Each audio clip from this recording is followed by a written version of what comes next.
and welcome back to Underpeel. It's our final stream for LCQ. Today I am joined here by Sierra. You got anything you want to say to start off this series, Sierra? I'm looking forward to these new teams actually getting their hands dirty. Both of the teams have made it through, and I'm really looking forward to see who actually gets to join us in Champions. This is it. This one of these teams is gonna go home, and the season is gonna end, and one of these teams is gonna keep going and play for the Underpeel Championship, which starts next week. Absolutely, and the teams that we're talking about here for the first set of games is going to be We'd Win, the team that's been playing really hard all season, versus one of the new teams, CZ Haters, Delete himself, his team. You got any opening thoughts? Any kind of where are you looking for a team to win here, or who are you looking to win? Excuse me. I am impressed by what the Gears has actually been able to get out of the gate stumbling, considering that they have 2 Omen players and they have 2 Jet players. So there's a lot of overlap on the roles, and I'm surprised they've managed to figure that out in a way that they can actually win games. Yeah. On the others. Oh, sorry. Go ahead. Go on. Sorry, go on. Do you think that the kind of time that the teams have been together is going to make a big impact here? It depends, because we've also seen it in especially previous seasons, or even in the halfway season with Bliss, or last season with my team Carbon Under Pressure, where we had not been having great results and just the player swap to make everybody click, and then the comps start flowing and the team starts winning. I don't think it is a stark difference when you are prepared, but even when you're not prepared, if you're able to bring that level up, it is pretty effective. And we'll see just how effective it actually is, but I want them to start doing bans soon so that we can get what sort of map we're going to be going here. How big of an impact do you think the map will make? Do you see Lane's team We'd Win? It's gonna be a little confusing because there's 2 lanes in this game, but I am talking about the captain lane. Whether that will make a big impact, or if you think that they're gonna be kind of playing the same across most of their maps. I think Win like to play their own game, so I think their own playstyle will show it throughout the whole series. The main reason why I say this is just experience, just playing with them in both in houses and seeing his style of playing, and also playing them throughout the season in scrims and stuff. It is very clear that Win like to play their own game, and if they get to play their own game, it's a really hard team to play against. Yeah, I think I've played them at least once. I played them at least once before. I can't even remember. I think we were playing on Ascent. I'm not terribly sure. Yes, I believe I played them in Ascent as well. But they were a pretty strong team. They seemed like they had some really good coordination. Are there any kind of hesitations, reservations you have going into this game for them? The only hesitation that I have in the Win camp is that despite them being able to play their own game and play them effectively, they play off meta comps. So it is complicated to see and study pro players and see how they are playing the game to optimize your game. So that would be my only worry for them. But other than that looks like a strong team. They have shooters, and it looks like they play as a unit. So I'm kind of excited to see them play. Yeah, I'm really excited as well. They played. I don't think I got to see Win last night. I can't remember. No, we didn't get to see Win. Unfortunately, they were one of the teams that didn't make it on. But from what I was looking at the results wise, they were playing really well. I didn't take too much of a look. I probably should have. But as we're kind of going into this one, I think for me specifically, I'm looking for the individual play, making sure that it's not just performing good in one game, you're performing consistent. That's a big thing with best of threes, is you have kind of decay in your skill across the thing because of fatigue. You run into some issues from that, and so making sure you can maintain that level of skill across the 3 games is really important. Yeah, absolutely. And that is one of the things that we as a team have been working on MVT, whereas our fatigue at the beginning of the season wasn't really good. So then we started getting, whenever we were available, double and triple scrim blocks, and that has greatly helped our endurance in this series. So it is definitely a thing that you have to be aware of. And if it's, especially for a team like Scissor haters, where they might not actually have this practice on these longer games. This is where we might see that team maybe fall through.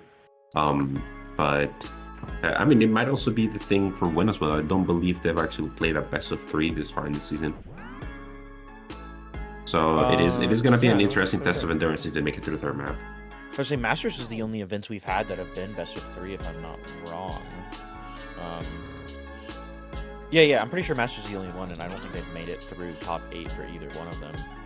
So maybe that will kind of make a difference going from a best of 1 series going into a best of 3, where not only do you have to prepare for one map, you have to prepare for 3 different maps.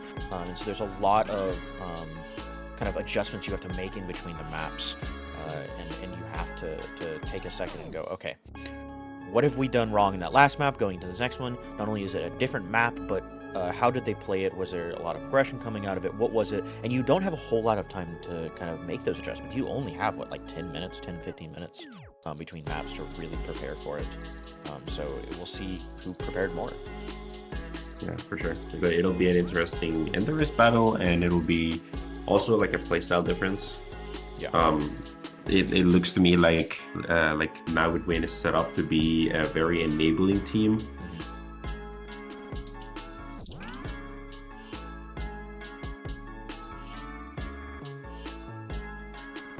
Sorry, I'm dealing with teams. So real quick, while we are going to the map phase, obviously I don't think y'all can actually see game, but it's Bind and Sunset off the board already. First pick is going to be Lotus, picked by Win. What are you thinking about Lotus?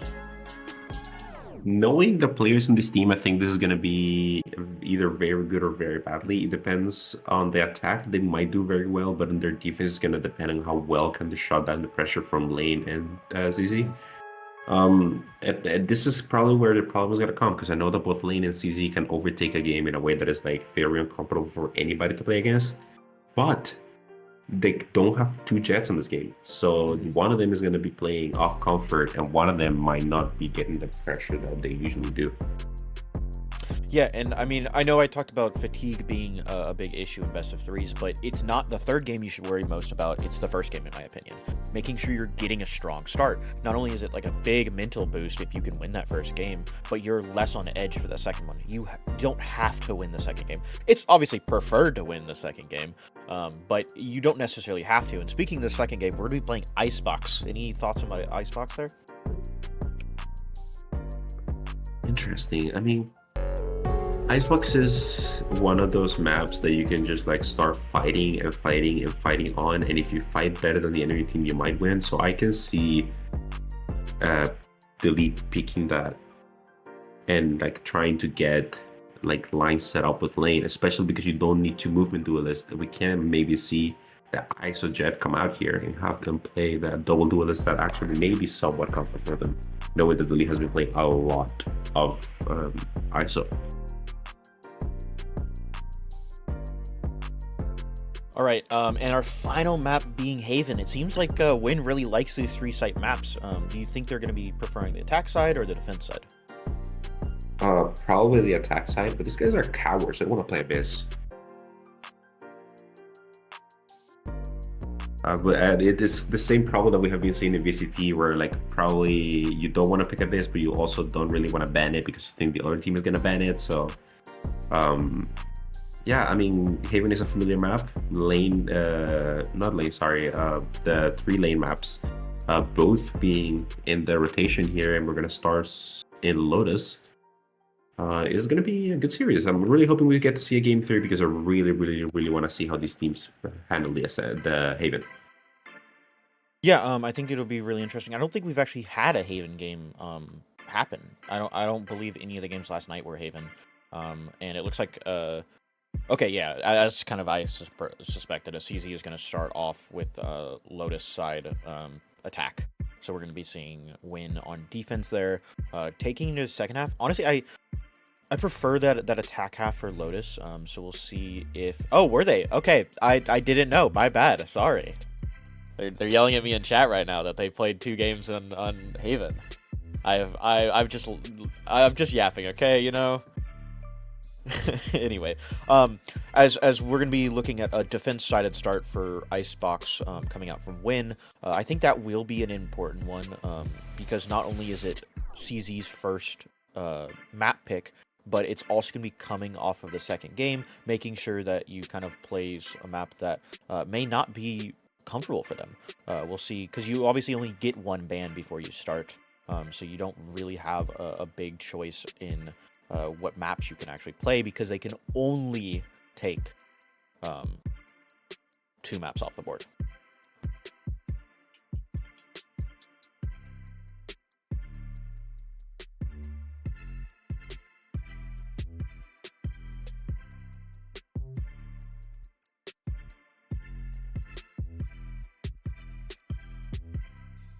You're muted, by the way, Sierra. That makes a lot more sense. Yeah, it's gonna be interesting. I was like, is he not gonna say anything? I said something and I forgot I was muted. But no, we're gonna see now with Win start all 3 games on the defensive side. So this is gonna be really, really interesting how they handle that, wanting to be on the defensive side. So it looks to me like both teams are on their preferred starting side. So these first 4 rounds are gonna be crucial for both teams. Yeah, and we're gonna be starting here soon. I'm just making sure we have everything set up. We're gonna be, like I said, starting off on Lotus. Let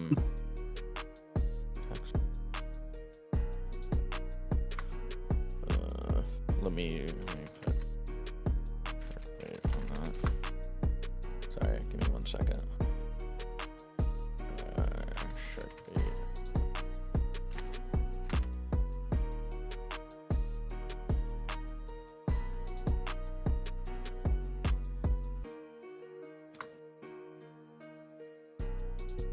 We didn't get the final ban. We'll just do round diff. I've already asked start bit. That's fine. Illy? Alright, we'll be playing Illy side. Ours.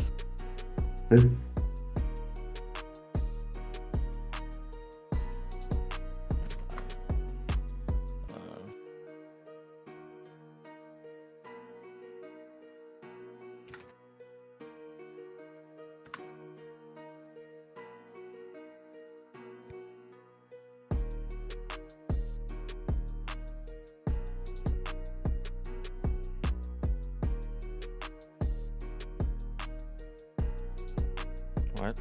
Did you? You didn't even ask for attack. They did. Wait. No, it's not. He didn't pick attack for hate then, yeah.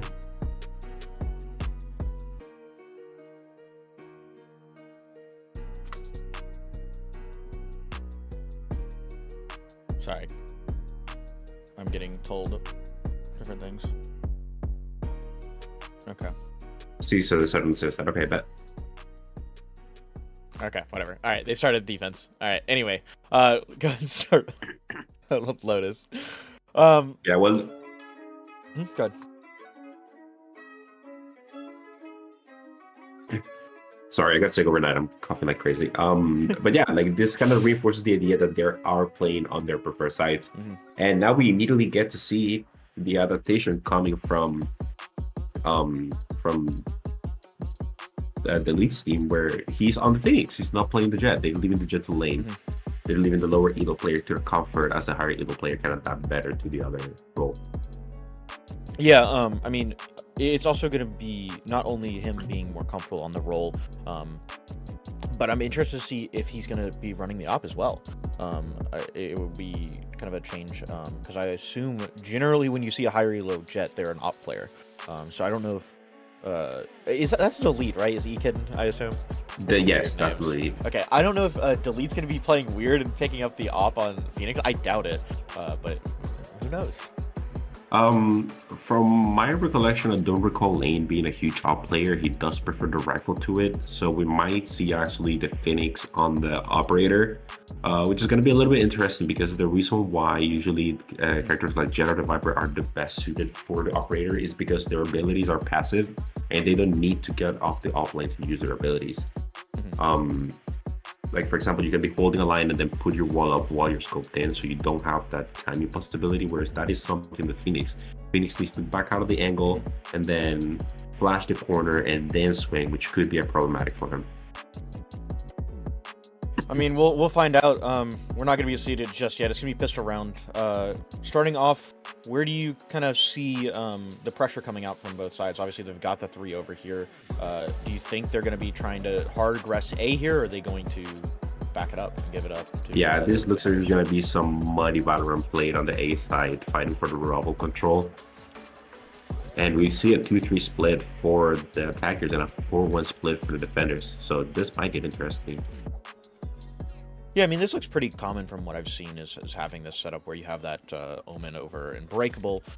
He's probably going to throw a blind to start out the round as they're going to be really aggressive here. Just going to go ahead and start there, pushing out towards lane. They've already full taken control of A, but they haven't given up too much control on lobby. They're seeing if they're going to aggress it, working their way over towards C, running directly into the line of Rolo.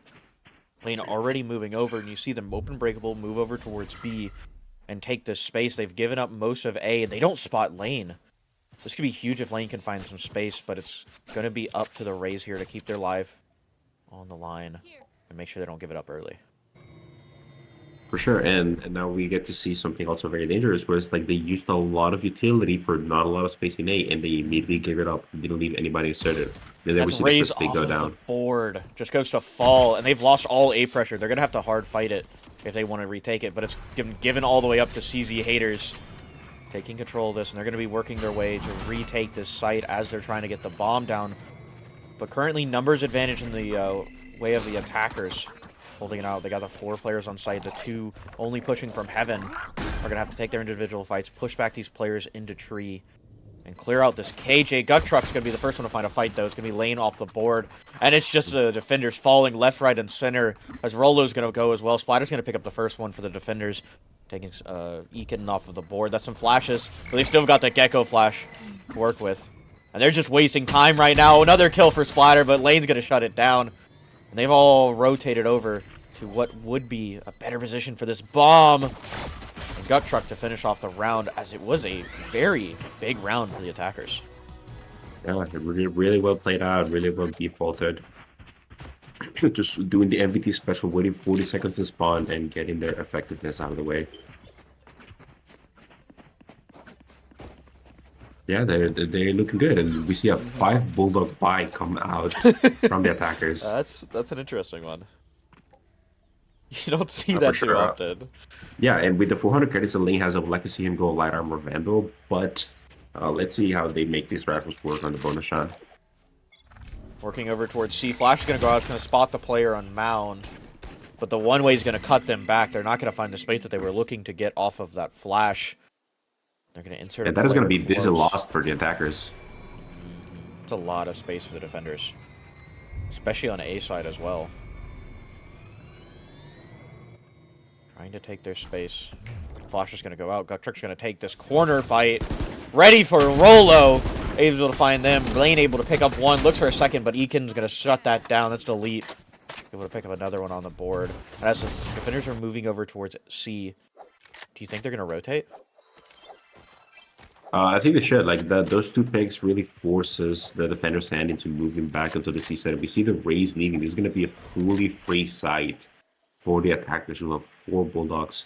I would like to see the defenders starting to push up and get that Bulldog once they see the pressure in A, see what they can work with. As they work their way over, it looks like they're fake towards C. Ended up working out. They were able to draw all the defenders over. And as they take this site, Raze is all alone waiting for their teammates. If they get aggressive here, they could lose their body. They're going to push those players back over towards tree. And it's looking the same as last round, where they were able to retake tree pressure, but they can't go back through the door this time. They won't have the same kind of angle. It's not playing in the same place. They're going to have to base their usage of utility for this round, hoping that their guns can hold it alive. No smoke to clear off the tree pressure. So it's just going to be short angles taken. Gut Truck able to find the first one on the Splatter. Looking for a second fight. Not going to happen just yet. It's going to be Lance to find one on the E-Kitten before Ches picking up the last 2. And the attacker's on a roll so far. And that is a good damage for the defenders despite what the round looked like. It looked very one-sided for the attackers, but that's 2 guns down and armor down for the opponent. So, and we see it again on the buy. Now we have a Sheriff and a Stinger on the side of the attackers. And this is kind of where that FPX, that Gambit bite comes into play, where it's like they could have 5 raffles even though they lost 2 people in the last round. Yeah, and especially having those bulldogs, you can still fight pretty heavily into the Vandals, but you have that full armor to be able to keep yourself alive. And as the A fight's going to happen again, it's going to be the attackers moving towards C, slowing down the defenders from taking lobby. Trying to force. But the attackers are all the way in mound. They are. They've got full control. It seems like they're mostly playing C to retake. And Lance trying to hold Rubble, see if he can't find a kill.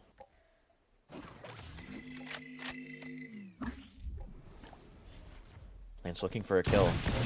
But he's not going to be given it. Delete trying to find one with a Sheriff.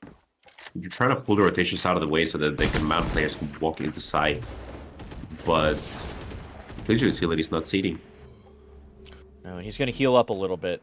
And they're looking to see if they can't find C, but Rolo's going to take one down and make his way back. He's going to find one of the players over on Mound, excuse me.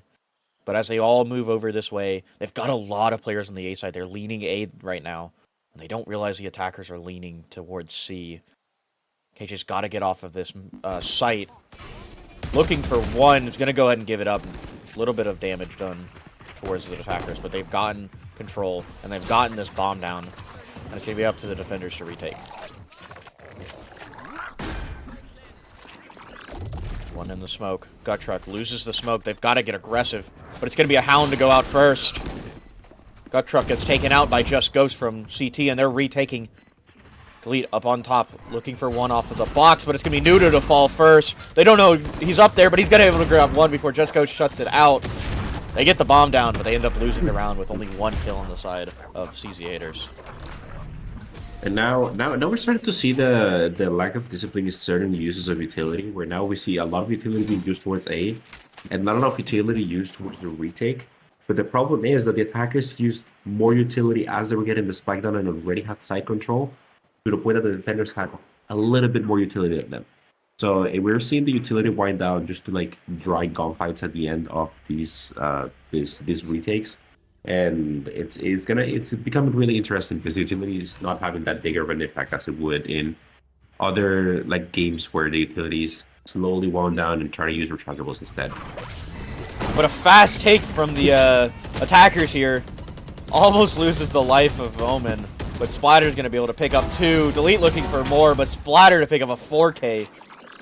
Fourth one off of the ult coming out from Delete. Able to shut down any damage that he's able to do for free. But Lane is going to fall to more damage towards Delete. Answers back for both teams.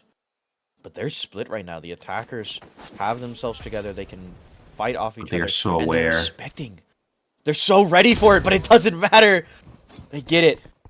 That and now is the battle of the aces, Delete versus Splatter. Who gets the ace and wins the round? And it looks like they realize Splatter goes, oh, I've realized now that they're rotating over, taking this space.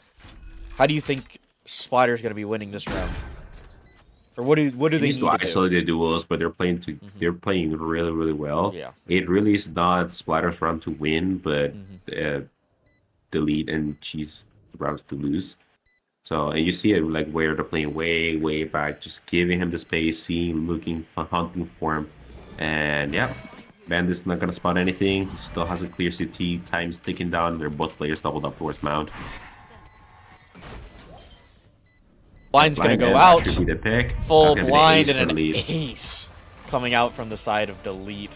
Going into this next round, it's been CZ haters kind of running this game, keeping the tempo up. How do you think we're gonna be seeing any kind of change coming out from Win to kind of shut down this momentum? The allocation on the fly might be something that they have to test. I see them going back for the same setup, but they're putting less people towards A. Looks like they maybe trying to fight B, but they need to adapt in a way that they can either fight for the presence and sustain it, or fight for the push and pull other ways. We've seen the Killjoy push up C amount a couple times, and they're doing it again. So they're getting the information, but it's rather about the execution that is with this Win struggling with. Able to take a lot of A pressure. Not as much of a fight from the side of A from the defenders. But it's going to be Lance to take the first fight. Rolo grabbing another one. Flash is going to go out. And Rolo looks for a second. Able to grab Nuda. Ult's going to come out. It's going to grab one of the last two players. It grabs both of them. Lane's going to swing and take that round. And that's an excellent Thrifty coming out from Win. And this is exactly what I wanted to see. They hear the utility come down A. The Killjoy walks out C. They have the information. They have the two players walk on B. And they're subtly because Zora haters are starting to put this information on all the eggs in the basket of the A side. Now it becomes a push and pull where now the other sides of the map are weaker and Win can take advantage of that. So this is exactly what I wanted to see from them, and now they're going back to this A Rubble default fight. Yeah, but the only thing I'm really afraid of is if the changes will get noticed in future rounds. Obviously, they played really slow on A side so that they could do that. And they are playing fast on A. Rolo trying to look for one, but takes a little bit of damage to get some towards Nuda and Gut Truck. Trying to fight the C mount player. If they can find that gun, that could be a huge bonus for Delete's team. This is a fake. This spike is towards A. It is. You're right. If they can find Lance here, but no, they already know. Flash is going to go out. Lance is going to get spotted, but no, he's able to pick up one before Delete takes him down. Just Ghost going to shut that down, and any aggression that they were looking for has been absolutely cut. Fatal to go out as well to hunt down this last player, and they're going to have to give up A. They're pushing him over towards C, directly into this KJ. But they're loud, they have the information, and Roll loses the 1v1 versus Lane. This is big, it's going to be a 4v3 retake, but Lane is one-shot and does only have a Sheriff. And they've got guns in the hands of two of their players. It's going to be a lot harder for them to retake, but they haven't taken control of either CT or Waterfall. It's going to be the defenders to have two of the chokes, making it a little bit easier for them to be able to push through. But a lot of utility from the side of CZ haters. Gut Truck looking for one through the smoke, not able to find it though. It's going to be them going to the defuse splatter. Just holding it down. Pros never fake. Lane going for one. Just Goes grab one as well. Newton Delete to grab one. But Splatter's going to hold it. They're just going to grab it. And that's a clutch coming up from Splatter to win this round. And that is a really, really expensive anti-eco from the side of Win. They get their round, but at what cost? I mean, they're rich enough that they can buy again, but now their econ is not going to be looking great coming into the next rounds if they lose this.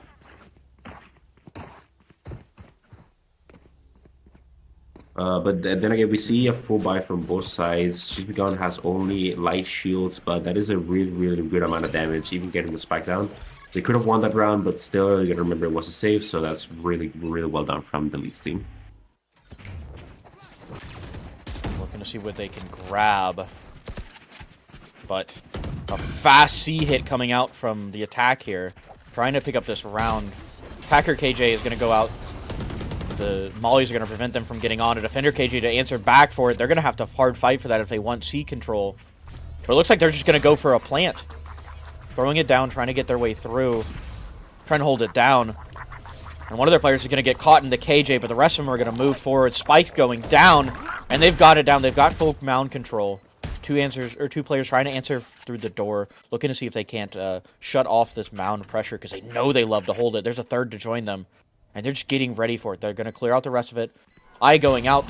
Find the players. Ult coming out from Raze, looking for one, not able to find it, but Lane is actually going to fall to the Raze. Lane's going to grab one, Delete as well to take it. Guck Truck to find Lance, and that's all the players coming out from door. It's just the two remaining. Splatter's going to try to hold it again, but it's not going to be enough. An ult coming out, and it's going to grab the KJ, and the defenders are going to lose another round as the attacker's able to answer for it, even through the defender KJ.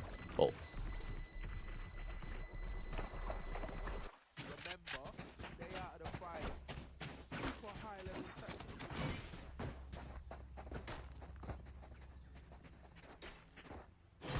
Muted, by the way. Zero.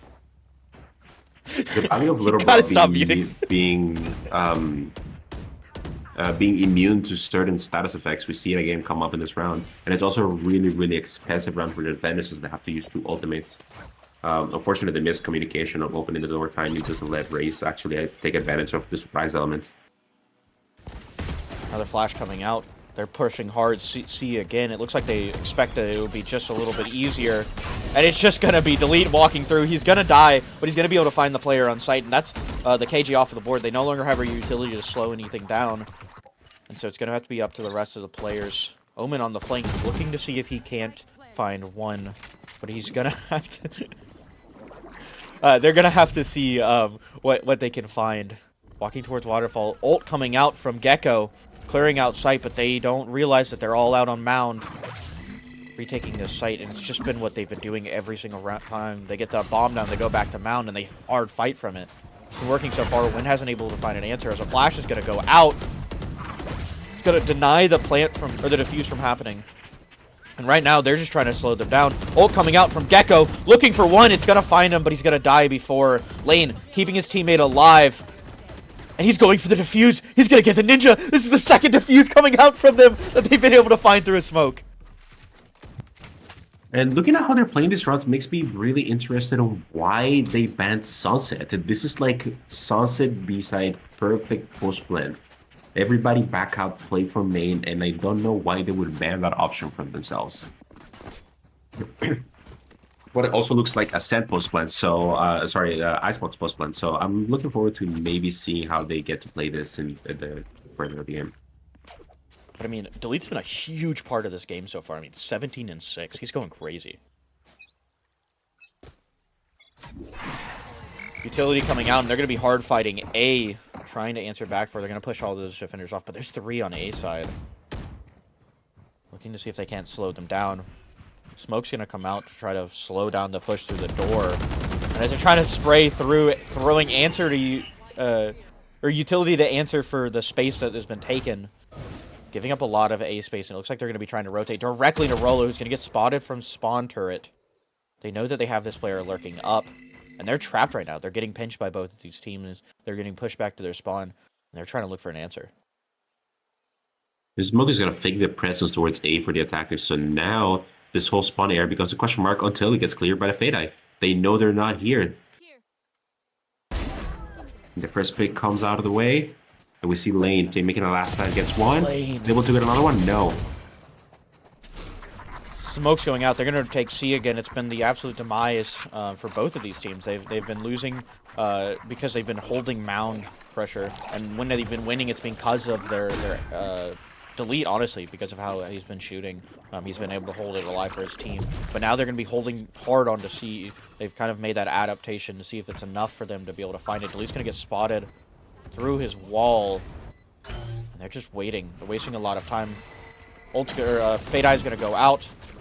Gecko Molly to kind of cut off edge. But Delete's going to get found by just Ghost. Looking for a second one, able to find it. Looking for a third, but Ches is going to shut that down. Gut Truck's going to find another one. And apparently holding C is the answer. Really, really good round again from the attackers. These guys are just keep winning these retakes scenarios. We saw some really good shots from Just Ghost, but then again, we see it once again, and this is the thing that we all do. When we get to, we start overheating and we lose our gunfight hygiene, and that ends up being our demise. So it's a very, very close round. Very, very interesting how these teams are starting to adapt into each other. And then we see the lead putting out a 17-7. 10 rounds into the game, or 9, I should say. Definitely showing the power of having, even in off-roll, such a high-rated player. Absolutely. I mean, it's not really an off-roll. He's just playing a different character. I guess it kind of is an off-roll between the duelists. But he's been playing incredibly well. He's been getting that space that he's been looking for, trying to find an answer for the utility that they've been throwing at them. And it's barely been working. They've been finding space, getting those bombs down. But A has been hard for the attackers to find. And I say that, there's no one on A right now. They think it's a C fight. The dog doesn't see anybody. They open door, see everybody, but the team is not realizing. Now they realize they see the door open, they speed up, and this might be a free A side to take for the attackers. And once again, a 5v5 retake. But they don't have guns. They're going to have to answer with shotguns, and they're going to have to answer to Delete. Looking for the first one, able to find Rolo. Looking for a second one. Flash is going to go out. It's going to spot both of these players, but damage is going to be done. Lance able to find a little bit of a headshot towards Delete. Answer from stairs as well. Lane's going to be able to pick up Nuda. Lance to find delete on Rubble, and it's been a little bit easier for them, but they don't remember that Lane's here. He's gonna almost be found, but saved by Ches. And they're going for the defuse. They've got to hurry up. Ches trying to spray through the smoke, able to find the first one, Lane to find the second one, and no third ninja defuse for this game for win. That is a lot of damage coming from the defenders on that eco round. We see the lead die to a classic and Rubble fighting 2 people, and then that's why we see him on 350 credits. They have enough money to buy even for next round if they lose here, but it could have been really expensive if this round happened earlier in the half. Absolutely, and a huge round for win here. They have to get it, or else they'll go into that next round really low on credits. So if they can find this round, it'll be a big one for them. They could be looking at a 6-6 half, or could be looking at a 4-8 half for the attackers. Yeah, which would be absolutely no good coming into their preferred side of the map. You see the eye get shot down, so they have some information that there are players on the outside of A side, but we see them start walking up towards B main, and it's again a 3-2 split, 3 towards C, 2 towards A. And they're moving over towards A, but they gotta be careful of those 2 players in B. They're gonna get spotted by the turret and get across safely. But it's already been made news that they have already been working towards C, opening up door, trying to fight this player. They've been dealing with some players walking through this door, so it makes sense for them to work their way through, clear off that pressure, leave Omen to flank, and as the ult is going to go out, they're going to be working towards C. Ult almost gets spotted, or almost found through the mollies, but another ult to get wasted as well. The KJ mollies finding massive value so far in this round, as they're going to waste out 2 ults for this bomb to go down. Now, once again, a 5v5 retake.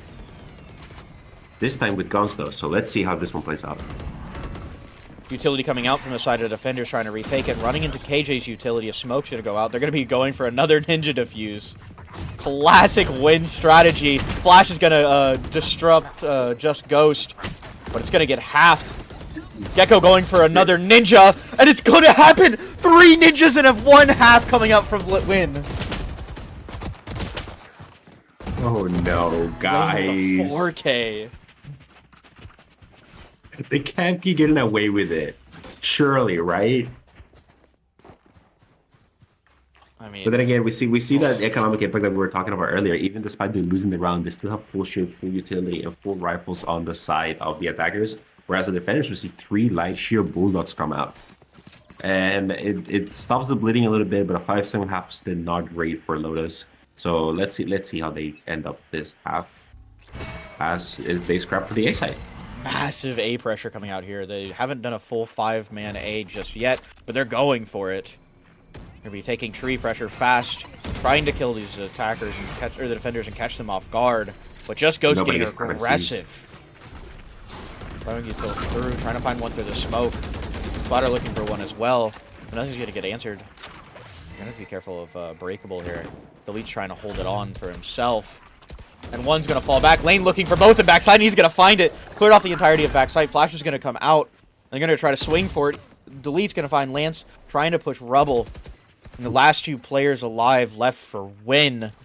Pushing from stairs here. Have to hold together. They've got to deal with 5 of the players on Delete's team to take this round. But a 5-7 half is still looking good for them. They're going to find Delete first, but no! Delete's going to find Lane! And the Rolo as well. 5-7 half going into Lotus. Absolutely. We also saw the adaptation from the attackers. They said you cannot ninja defuse if we're all on site. But now we're swapping over the sides 5-7 and wins starts their attack half. And let's see how they can develop this into maybe a snowball victory. You take this kind of swap, do you think they're going to be taking any of their ideals from attack into defense here, or do you think they're going to kind of change up their game plan? It looks like it's going to be a different game plan. They're using the big flash on the B side to give the lead just free reign to hold that area, trust them to anchor. They put in the Killjoy solo and C, and they're going to fight for heavy A. And on the other side, we see a 3-1 default. So it's actually a very similar setup, even though the pressure sides are flipped for these teams.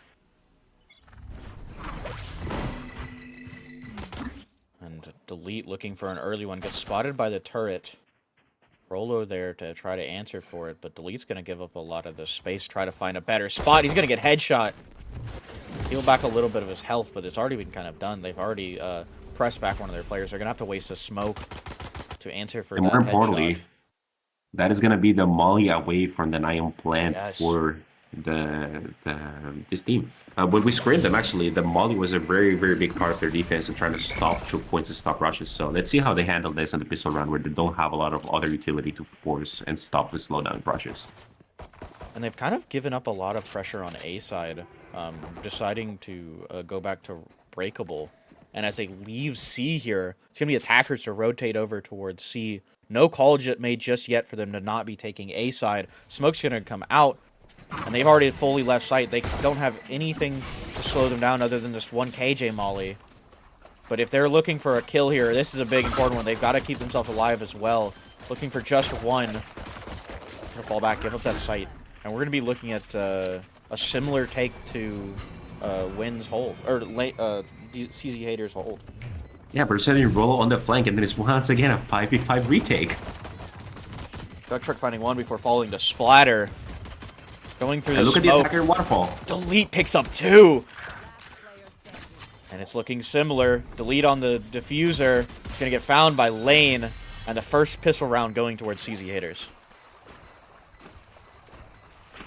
CH is demonstrating their ability to scrap in close spaces, even with like no utility or anything. They're just saying, "I'm gonna swing you and I'm gonna win this round by purely fighting you," and it's working for them. There's a really aggressive playstyle. They're defaulting, and once they get the utility that they need, they just send it. Yeah, I mean, thankfully we didn't see the same thing we saw coming out from CZ Haters, where they were struggling to deal with the wind ninja diffuses, but it was just the first round, and we'll see if this next round going into it is going to be going towards them, or we may see a thrifty coming out from the side of CZ Haters. A lot of aggressive A taken, or A space taken, and they're going to be working towards B, something we didn't see coming out from CZ Haters, as they're going to kill that turret, threaten this B presence, but walk towards A again. Smoke the door open. They've cleared B. They have the information there. They have A mound, or A side held. Chez jump spotting, sees one on A. And it may be enough for them to rotate away from C, but the flash coming out from Gecko is going to give that information towards the C mound players. And they're going to be throwing smokes out, but they're already on site. They're going to be hard fighting for it. Trying to kill out this Omen. Delete able to pick up Lane. That smoke's off of the board. Try to get too aggressive. Ended up costing him his life, as they're going to finally push off the defenders. But they've already lost 2 bodies in exchange for it. Flint coming out. Spotter able to pick up Delete with that pistol. Damage already done. 2 bodies, 2 guns off the board. Diffuser down. But if they can find one more, this could be a huge round coming out from the Menuda, able to pick up Ghost. 2 players left alive. Lance able to find Duck Truck. Lane finding Splatter. And last one left alive. Lance able to kill one more gun. Another one, looking for the third, he finds it! A clutch coming out from Lance to win the Thrifty!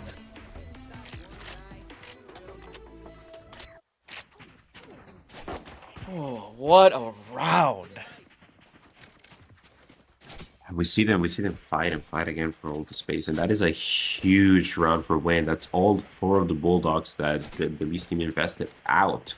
And that is a huge economic damage for them. We see 4 rifles and a Bulldog that they saved from last round of 5,000 credits that could go towards an operator on the side of Win. Coming out, taking this A main space now. Going to be clearing a lot of the space with their utility. Able to take a lot of pressure space on A. But this smoke player could be huge. They got the 4 players over here. They're going to clear the smoke, and as they walk out, Lane's going to find one under Rolo. But they've made their way into tree. They've got the 4 players over there. They've gotten site space. They're going to have to deal with this KJ as well, using a flash to push her off. She's still backside trying to slow down. That is going to be a rifle down. As much as they can. Chez looking for one as well. But this player backside denying a lot of space on the side of the attackers. Lanson just goes to find those players. Splatter grabbing one as well. And just goes to finish off the round, with another round going towards the attackers. Yeah, then we saw that at the beginning of the round, 9 players fighting for the robo control, with then the delete just like trying to flank around. And then we see the first time one coming out from the Lee's team.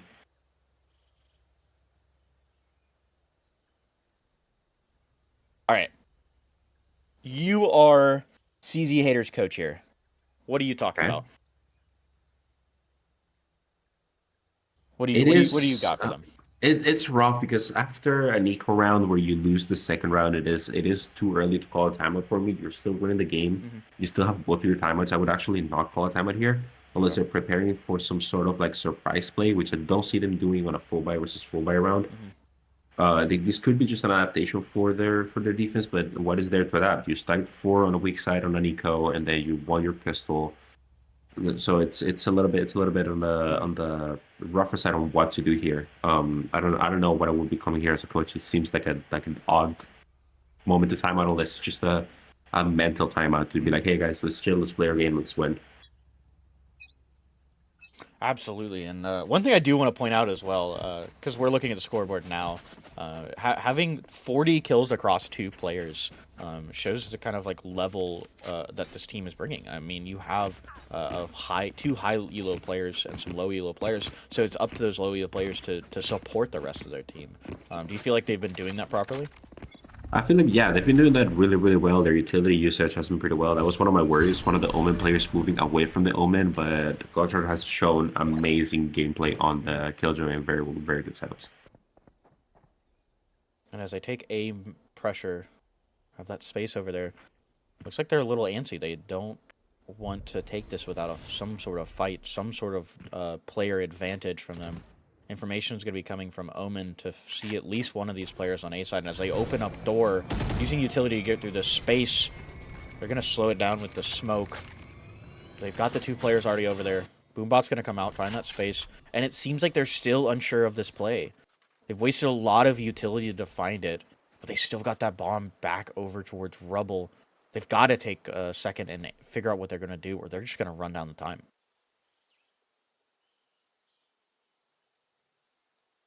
Right there. And now we see, again, all 10 players are past the breakable barrier towards the A side of the map. We see a lot of people into here with 30 seconds into the round. This is going to be a scrap. They start to rotate out, but suddenly we see them all rotate back in as the ults come out. Fights go out, just goes takes lane down, and then it's going to be a fight to get the spike down his side in time. Lead to pick up two, Splatter to find one. Gonna look for a third one, but Lane's gonna shut that down. Still alive because of the ult.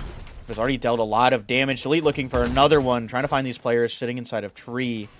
They've got one sitting in a little bit of a cheeky spot. Lane right here, waiting for someone to walk up towards him. Nuda to find one, but Lane getting shut out by Gut Truck. Last two players left alive. Nuda's gonna fall. It's up to Lance to hold this round together for them. Right, Nuda trying to use this to find it, but Gut Truck to find Lance, or Lance to find Gut Truck, and another clutch coming out from Lance. It's a huge round for them, taking the lead out of the equation very, very early on into the retake when it's a 3v3. It is huge because actually most of the utility on that retake side, they had one molly into the Buddha and then they had two flashes on the lead, and that was all of their utility. So taking out the Phoenix and that utility along with him was huge for them to win in that clutch round. 3 rounds coming out from the side of the attackers here. No answer just yet from the defenders. They've been struggling to really find any kind of usage and clearing out Lance. Delete able to clear out this turret very early, and so Rolo's going to have to use a gun up to find it. And as they start taking towards C, they're just going to give up full C control. And we're going to be looking at a potential another 5v5 retake. Yeah, we see again the pressure towards A inserting the Omen, but then it doesn't work out because they're actually hitting the C side. But Rolo is already Waterfall. And Delete to kill the diffuser. They're going to have to hold it down.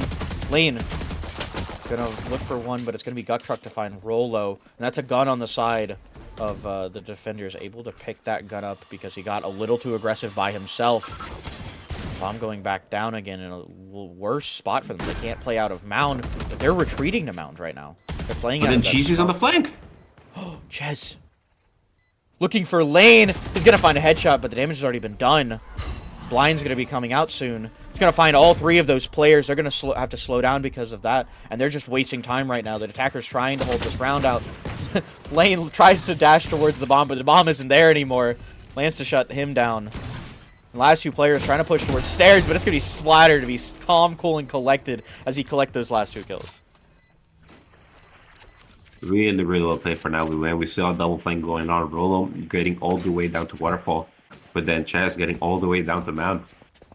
Interesting flanks going around, and the mind games playing between both of these teams going for 4-1 splits on the attacks and defenses. What kind of changes do you think the defenders need to be making here to pick up a round? I mean, they've already lost 4 in a row. Kind of like the rounds that they already they got in, where they were finding the presence towards certain areas of the map, and we see the operator come out for lane. He's gonna miss the shot, sadly. But That would have been a huge pick.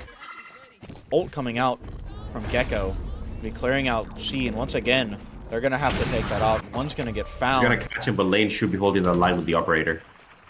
Holding it down, and they're chasing after this kill, but he's already gone up. Lane's gonna get found, but Gut Truck to find the trade. Rolo to grab one as well from B, and a second one from B side. Slider gonna grab one as well, and it's the defenders falling apart once again. 1v4, last alive. Looking for this last one. It's gonna get spotted by the dog. Slider to take him out, or excuse me, Rolo to take him out, and it's just been a domino so far for Win. Absolutely, they just keep rolling these rounds, fighting for that water control super heavy. It's unfortunate that Lane gets caught without his gun out. I thought he was going to hold the line for their detained Killjoy, but it seems that Win are able to use that fraction of a misstep and absolutely abuse it to take control of Waterfall, along with the player pushing for B main, crunch the B place, and completely shut down the retake before it even starts. I would love to see these teams start playing towards B or Mound and start actually getting this area controlled. Yeah, they've been controlling a lot of A side, and it hasn't really been doing a whole lot for them. I don't know, we see a more default round coming out from Win, when they might actually come back to the A side, seeing the lack of presence in there.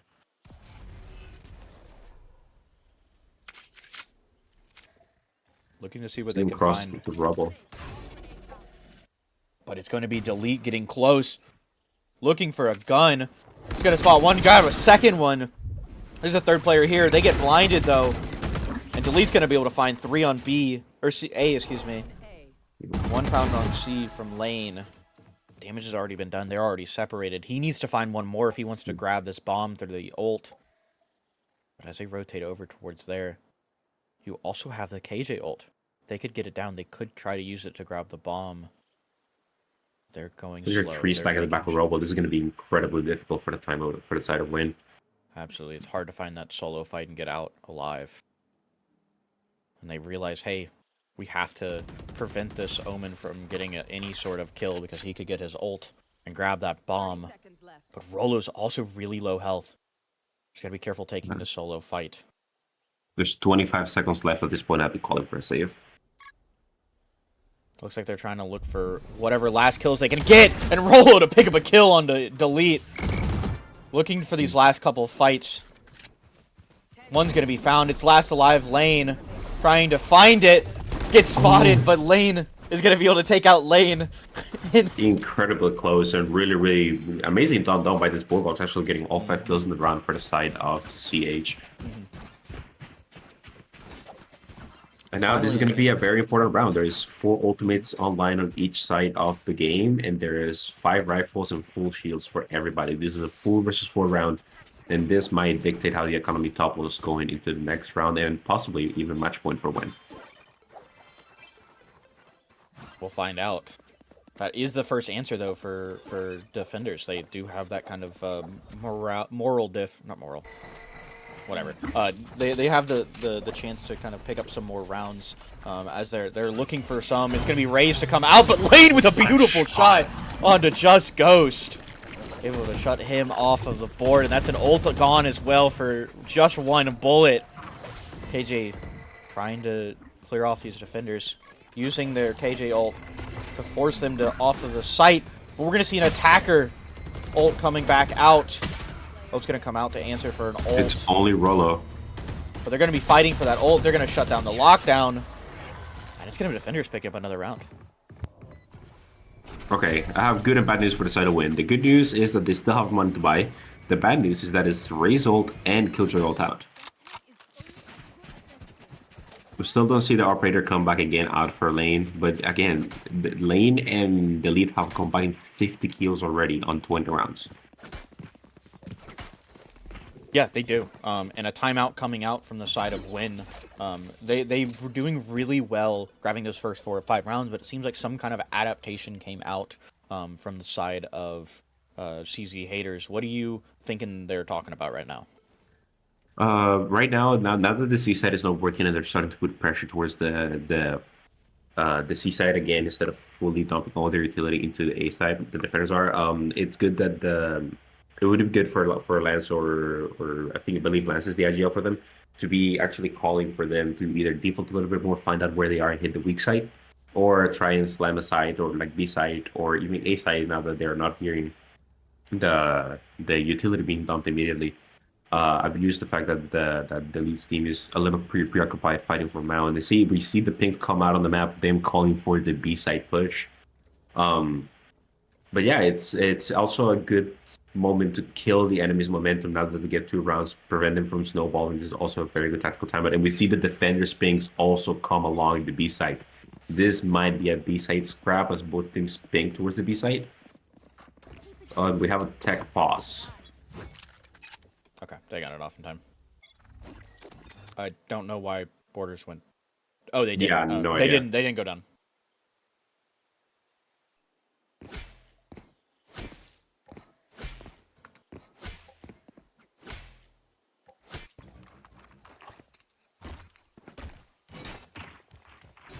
All right, and now that we have. Oh wait.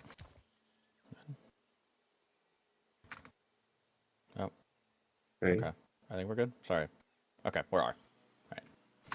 Okay. All right. Anyway, now that we're back, yeah, they have set animation. That's why we say P10 instead of P0. Looks like a big push coming out from B here. Almost gets spotted out by Ches. Rolo to shut that down. Everybody cheer for Little Bro. I want to see Little Bros in chat. There's a little bros in the chat. SLO logo. But just Ghost on this flank here. Could be massive if he can find it. Ult coming out from Gecko from defenders. Delete's going to find Rolo. And an ult coming out from Delete. No sound, so he's going to have to just run and gun his way through. He's going to get taken out by Splatter. But it's already cleared off the right side there. Found that space. And as Nuda's getting this defuse down with their little bro, Lane's going to find one. Finds a second. Just Ghost to find one as well to answer. And with 2 players to deal with, Lane's struggling to find who to look at. Looking back and forth, he finds Just Ghost first. Sees Lane on the right side, but Lane is just wasting time. He gets a little bit of a pop and swing off of it, but it's not fast enough. And it's going to be another round going towards Win. Yeah, and the Forsaken swing working wonders for Lane here. And I would see a little bit of a weaker economy on the side of Win. We see that Raze doesn't have a boombot, and he's on 0 credits. And I mean, the same can be said for the other side, where we see Light Shields going for Chaz. So a little bit of damage economy for both of them, but we also see the Odin combat for the Killjoy. It's going to be really interesting round coming up as we see a 4-1 split for the attackers biasing towards A. Looking to see what they can find. They're going to be able to clear off one of these players. Did he whiff on the eye? Yeah. I wasn't going to say anything, but yeah, he hard missed. This is Win's map pick. Stuart. Yeah, he's forced to take the door and retreat down towards the B side, maybe take stairs, but 2 smokes down and they slow walk you back towards the C side, where they're gonna find Lane actually just set up here, waiting for somebody to walk into his crosshairs. And they're looking for someone over here on C side. There's 3 players over here. Dog's gonna go out. He's gonna spot the player on Mound. And Lane's gonna retreat. Able to get away without losing any damage. Ult to try to chase down Lane, but he's already off of the board. He's already gone out of the thing. He's gonna waste that ult. But they're gonna find a lot of space out of it. And now, And once again, 5v5. 5v5 retake. Yep. Able to kill the diffuser, though. He finds the first one on the Lance. Flash is going out. Guttruck finding one through the wall. And a flank coming out from KJ. Gets spotted by the other KJ, but Rolo's going to be able to take down Guttruck. And a big pressure coming out from them. They have to watch their back. just standing here. Rolo's wasting a body, but he doesn't stand there too long. Gets very aggressive on the peak. Finds one, looking for a second, gonna get shut down by Delete, but they've gotten full control of the map, and they're all playing from right there. Splatter, able to take out Lane before one falls, tries to keep himself alive. Nuda to find Lane. We're back to 11-11. And Rolo's working wonders on that flank. He gets the attention of all 4 players and gives the timing for the spike to go down. Unfortunately, it's not the timer is ticking so low that it's just really hard for them to do anything with that. But I'm really liking what I'm seeing from Rolo here, especially in the lurking and taking his B side and wide control. Yeah, I mean, that was a huge part of that round. Even though they didn't end up winning it, they did get really close with it just because of that flank. Absolutely.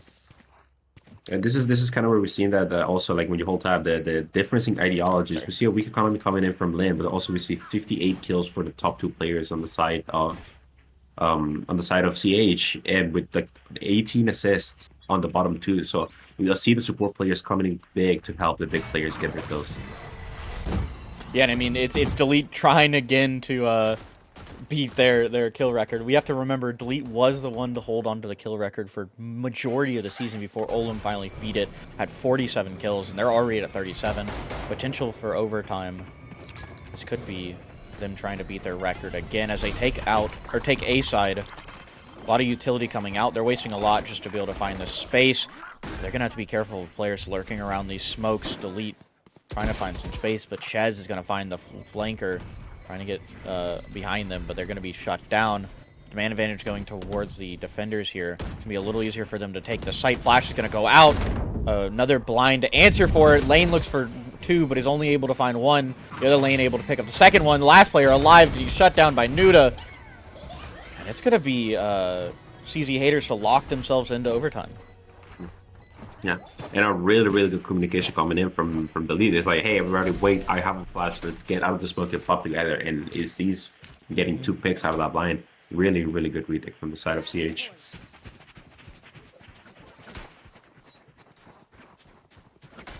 Do you see overtime in your crystal ball?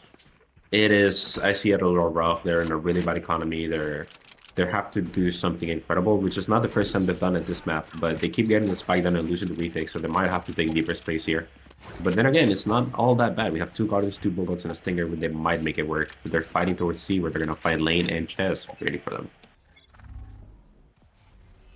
And as they've gone towards a 2-1-2, it looks like they're hard fighting for C mound control here.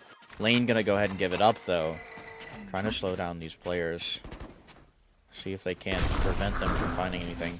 TP onto C is going to spot the 2, and they know that there's 2 there now. Blind Smoke is going to come out, and we're looking at another 5v5 take. But neither team is moving. There's still a 1-2 setup for the side of CH. Lane's going to rotate over as they expect to be here. Trying to leave Rolo on the flank. Splatter waiting until they've been spotted to open up this door. And they're going to go ahead and start out on B.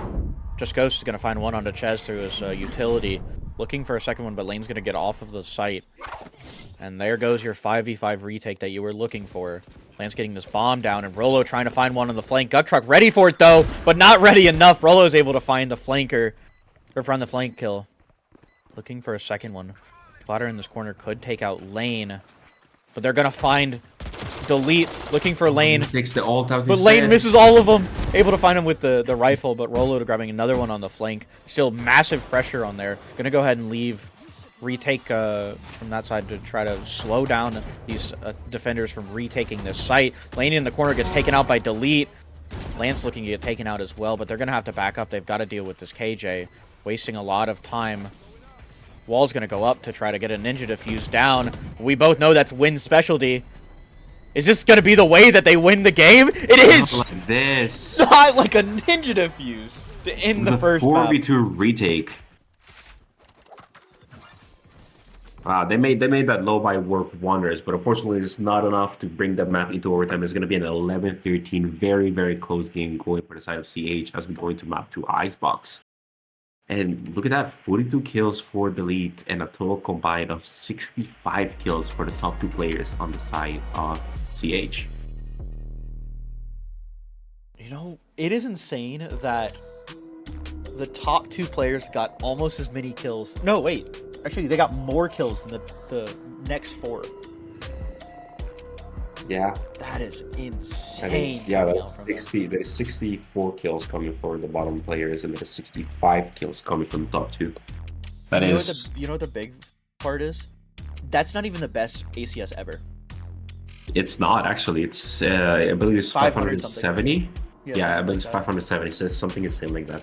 But yeah, but then we see it again. It's not only like the kill count, but also like we see the pressure and the assist that the lower elo players are getting on the side of CH. The amount of times that I saw Chess pick up Rolo and Lurk or Gokcho getting 2 or 3 alone inside, they're playing really, really good. Everybody's been doing their job really, really well on the side of CH. I mean, both teams played incredibly well, but do remember, this was Win's map pick. They've lost their first pick and their first map pick. Both of them off the board. That's a huge mental killer. Absolutely. Yeah. Before we continue yapping, we are going to jump to a quick timeout. We will be back with more gameplay, but we're going to take a quick break, and we'll be back soon.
welcome back for more Underpeel, as we've got game number 2 for you in an absolute shell-shocking series.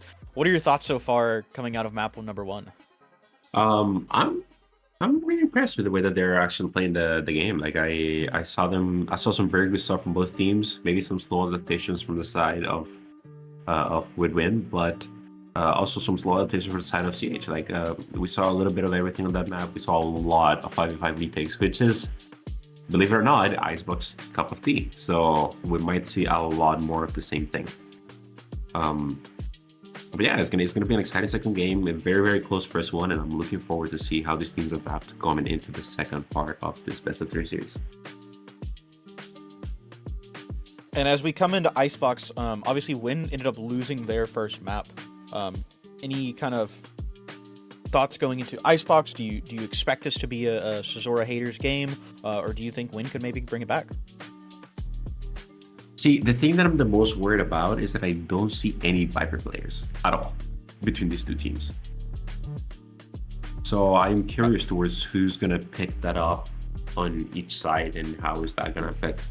Because I mean, me being a Viper player myself, like if they're not putting 3 players in mid, you can really very, very easily take over the game by just like gambling fights and winning them. Like it's very easy to just take the game. So I'm looking forward to see who's gonna put their controller on the Viper and how well are they gonna do with the lurks. Do you expect any kind of weird comps coming out? Yeah, absolutely. I see weird comps coming out from both teams. I can maybe see ISOs and deadlocks on the horizon. I feel like Deadlock isn't as weird anymore in Icebox as it used to be. Yeah, Icebox I feel like is like if there's gonna be a deadlock map, it might be Icebox. But it's still, I don't consider it part of the starter composition, so it might be quote unquote weird, especially for coordinated play. I could see also your pick coming around. So there's a lot of stuff that may potentially blindside the pick and ban phase. Well, pick phase, I guess. It's not banning. Unfortunately, there is no banning. That'd be really cool though. Like if we had that in Valorant. Yeah, that would be really cool. Ban 1 agent per map. Yeah. Well, no, you do. I think you do too, because there's what 27? No, 26. I think the reason why 1 might work is because a lot of the synergies that we see on certain compositions are depending on 2 agents having the specific synergy. So maybe banning 1 of them might actually be able to eliminate both of them. Like if in Abyss you ban Harbor, you're not picking Viper. Yeah. Or you may pick Viper, but it will look very, very different to how it will look with the Harbor. Do you see like teams coming from a best of 3 and purposely banning really strong agents on a map that they're not strong on? Oh yeah, I mean you could see it definitely. Like for example, you could see say for example a team like Nodal Yoru could very easily just ban Jet and get away with playing Yoru and doing simple maps. Yeah, no, I think it'd be kind of interesting to be able to bring that out. But as we're getting ready for this next map, any final closing thoughts before we actually get to see what kind of comp they're bringing in? You guys are ready for a lot of 5v5 retakes because that's a lot of what we think we're going to see here. All right, and we will be getting into game. I just did. All right. Oh. Did he? Okay. You can't say wait as I'm hitting the button.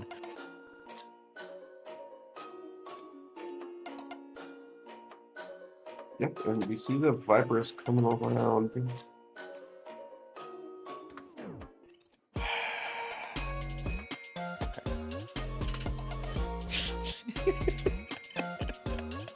Jesus. Oh my lane. May, I swear. Underpeel players, man. What can you do about it? I know, right? These guys.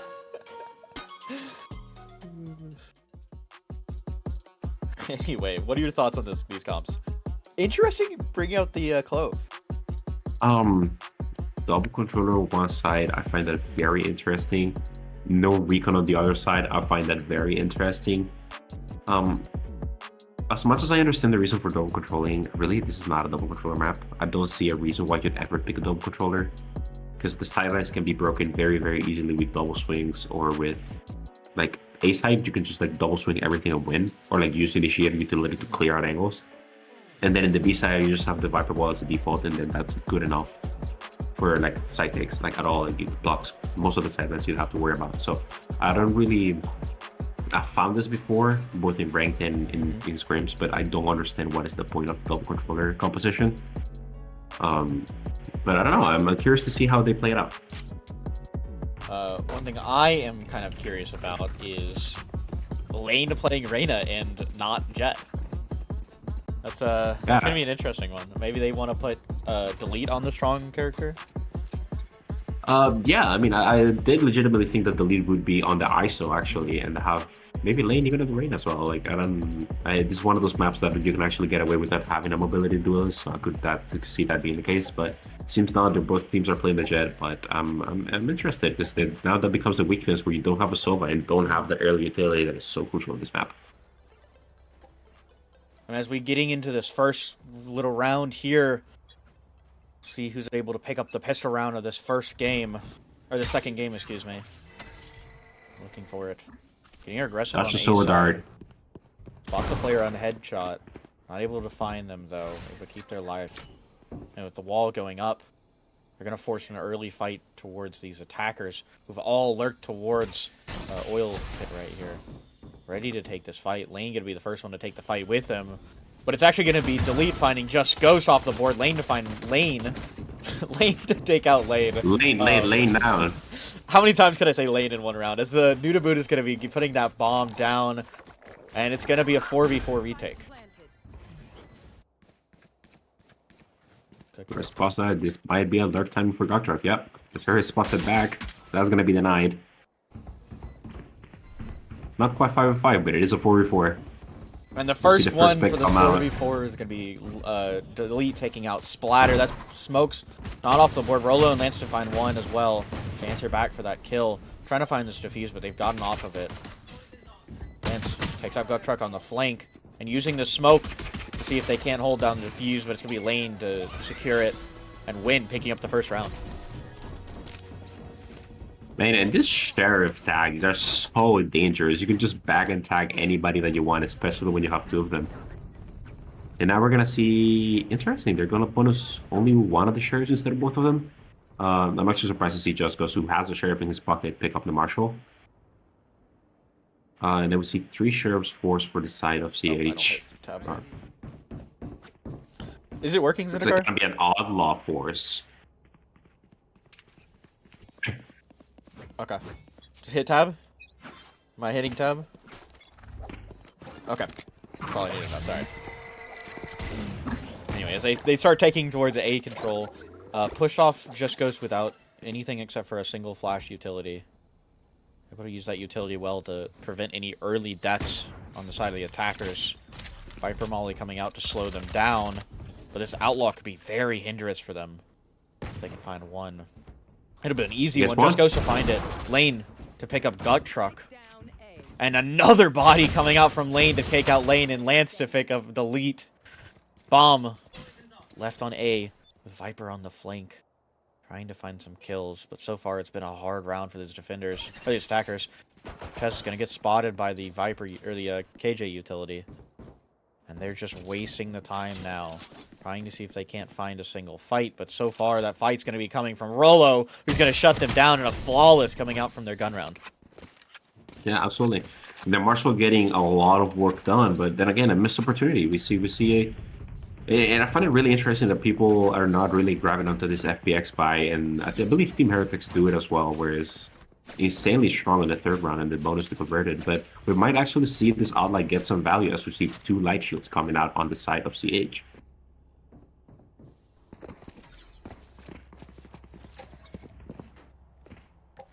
And yeah, I mean, it's gonna be the third round, and we're gonna see a mid presence for some reason.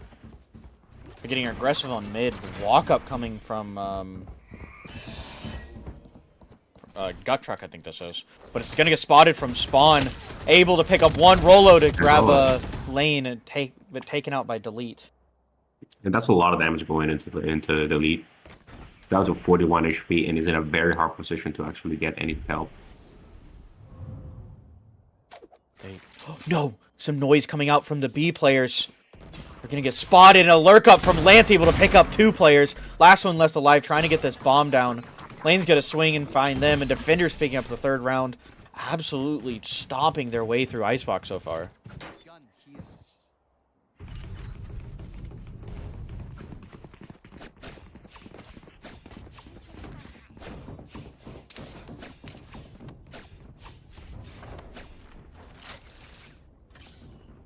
And I mean, interesting.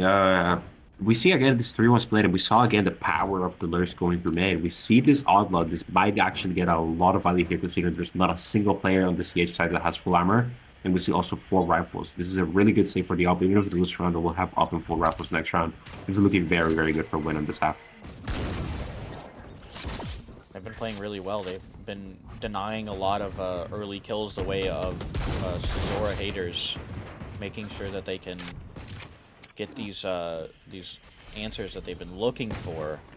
So far, Lane's gonna get spotted on his drone. A little bit of damage towards him. Just Ghost. Trying to find one with this Outlaw, but they've gotten the insert coming out from Jet. Gonna be able to exit. Splatter finds Gut Truck on the flank. But Gut Truck's gonna get shot, or Splatter's gonna get shot in the back by Ches. They've gotten control of B side now. And with this wall up, as the defenders are gonna be, or the attackers are gonna be rotating over, this is the first time they've had a full site control.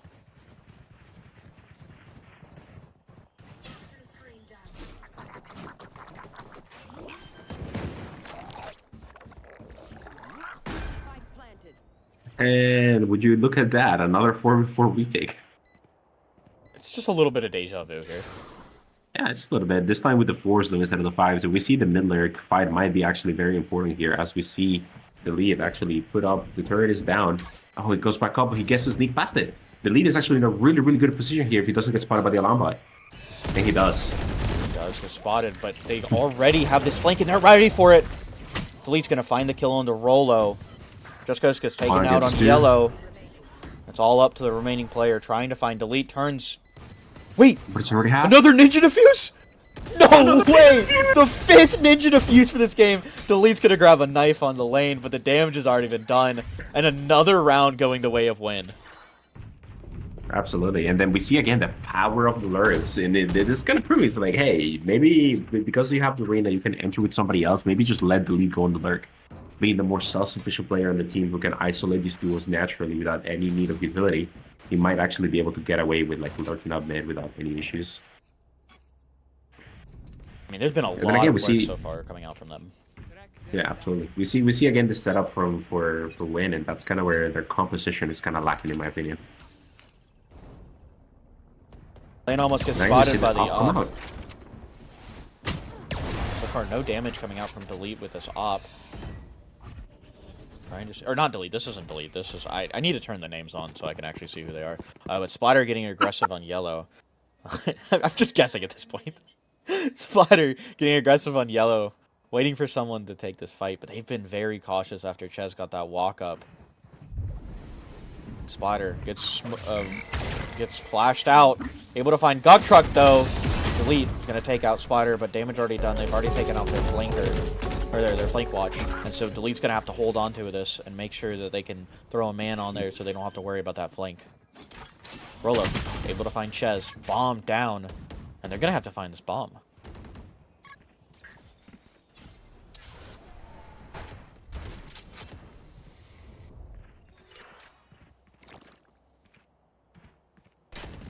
Looking for what they can.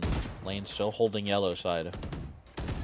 Op coming out from the Jet, looking to see what it can be. It's just Ghost grabbing Lane. Looking for a second one. Being very aggressive with this op. Gonna swing yellow now. It's all up to the last player left alive, Nuda Buddha, to fall to Lane. And so far, Win is on an absolute tear. Absolutely. And I mean, this makes me kind of wonder how strong they would be if they were playing maybe like more optimal composition, because we see the 12 playing the one way on B side, which is something the Viper can do while still setting up the wall on A.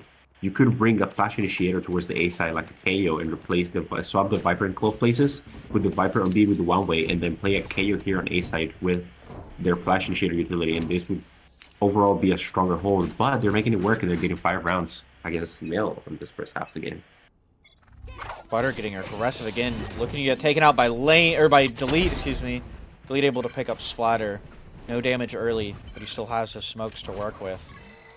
They're gonna try to deny any early plant as they set up B side. Plant going down. And an ult coming out. Nuda is going to probably lose their life, but they're actually going to lose their life to Rolo.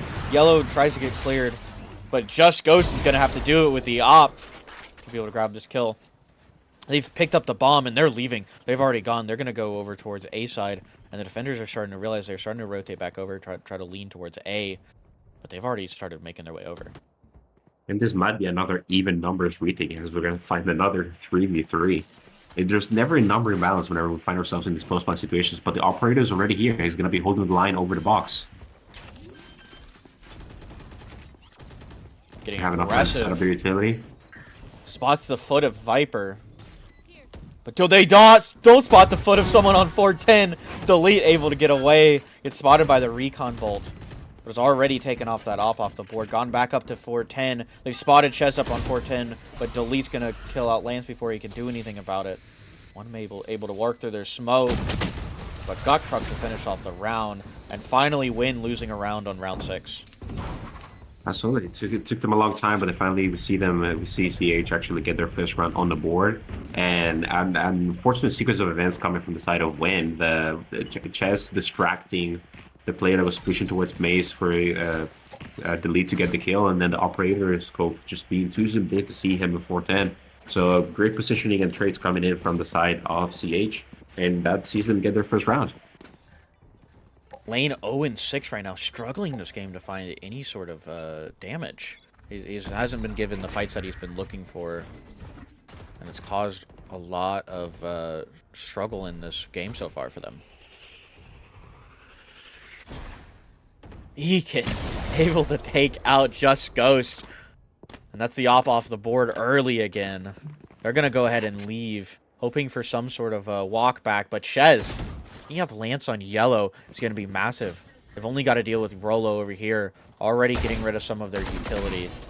But Ches almost loses their life. Rolo looking for one, able to pick up Ches, barely. Picking up a second one on the Delete. But they don't know about Lane up top. Looking for the player down here. Rolo able to get taken out by Lane and the lockdown destroyed. That's a lot of utility for free. And as this bomb has gone down, it's that much harder for the defenders to retake this. Lane event versus Lane coming out soon, as they're going to be droned out, spotted. Lane knows where Lane is. Lane is looking for the fight with Lane, and I could keep saying Lane until they actually take this fight on Lane. And he's just been lurking around. Ult coming out from yellow. It's going to get Splatter, and Lane's going to be able to take out Lane, and Nuda to pick up Splatter. Gut Truck to finish off Lane. And as the lanes fall, it's going to be another round going towards Cesura haters. Yeah, and absolutely. I mean, we see the 9 ult utility absolutely wasted by the Lurker Lane going upside, shift walking. That's his first kill of the game, and a very high impact one of that. Absolutely. I mean, he doesn't find that in that round just that much harder for the attackers to be able to hold on to it. Absolutely, and we might have Jimmy Lane in chat teaching you how to put them all down in the backside. Hey guys, it's Jimmy Lin. In this series, I'm going to walk you through Attack on Pearl. Watch out for the stairs. Clear this angle. You're going to be able to fight this. Sorry, I had to. You said Jimmy Lane? It's not Jimmy Lane? No, it's Jimmy Lin. I know it is. I know. It's unfortunate that it's not Lane. Scrapping for this myth. Lane to pick up another kill. Lane as well to pick up a kill before getting traded out. And they're going to spot one more player. Lane to grab one more onto Splatter. And Lance to grab one onto Ches. It's Viper on Viper action, as they're going to be spotted on B side, but they've already rotated over towards A. Lane's going to have to be careful of Just Ghost, but he gets across without any damage. And it's Delete and Lane to find this round. He's going to fall back towards 410. It's a 2v2, but it's a 1v2 on side right now. They're still waiting for the Viper to come in back for the reinforcements. Lane could get aggressive here, look for his fight, but it's going to be 410 that gets fought first. Lane going to find the kill onto Just Ghost, leaving it all up to Lance here. And if you didn't think that was confusing, at least Lane is dead. Ult's going to come out from Viper. Lane gets spotted through the smoke. Found out by Lance. They don't know about Delete on the corner, but the fight for Lance to pick up the last two. And it's going to be Win picking up another round. Absolutely. To Lance, Just Ghost turning into an extra Ghost matters not, as he can just take both of them inside of the Viper pit and win it in his own domain.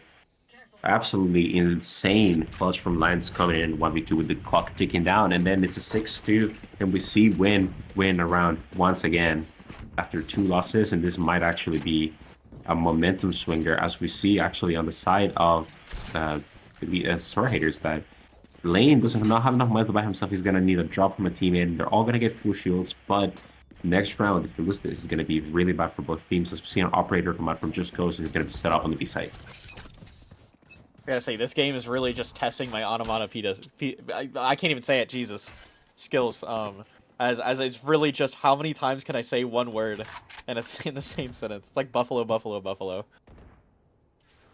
Smoke's coming out on A side from Splatter here soon as they're using utility to take this space, but they haven't gotten aggressive on A. They've gotten aggressive on B side and they're ready for it. You see Viper, I believe that's Lance over there, holding on, making sure they can't get this free walk up.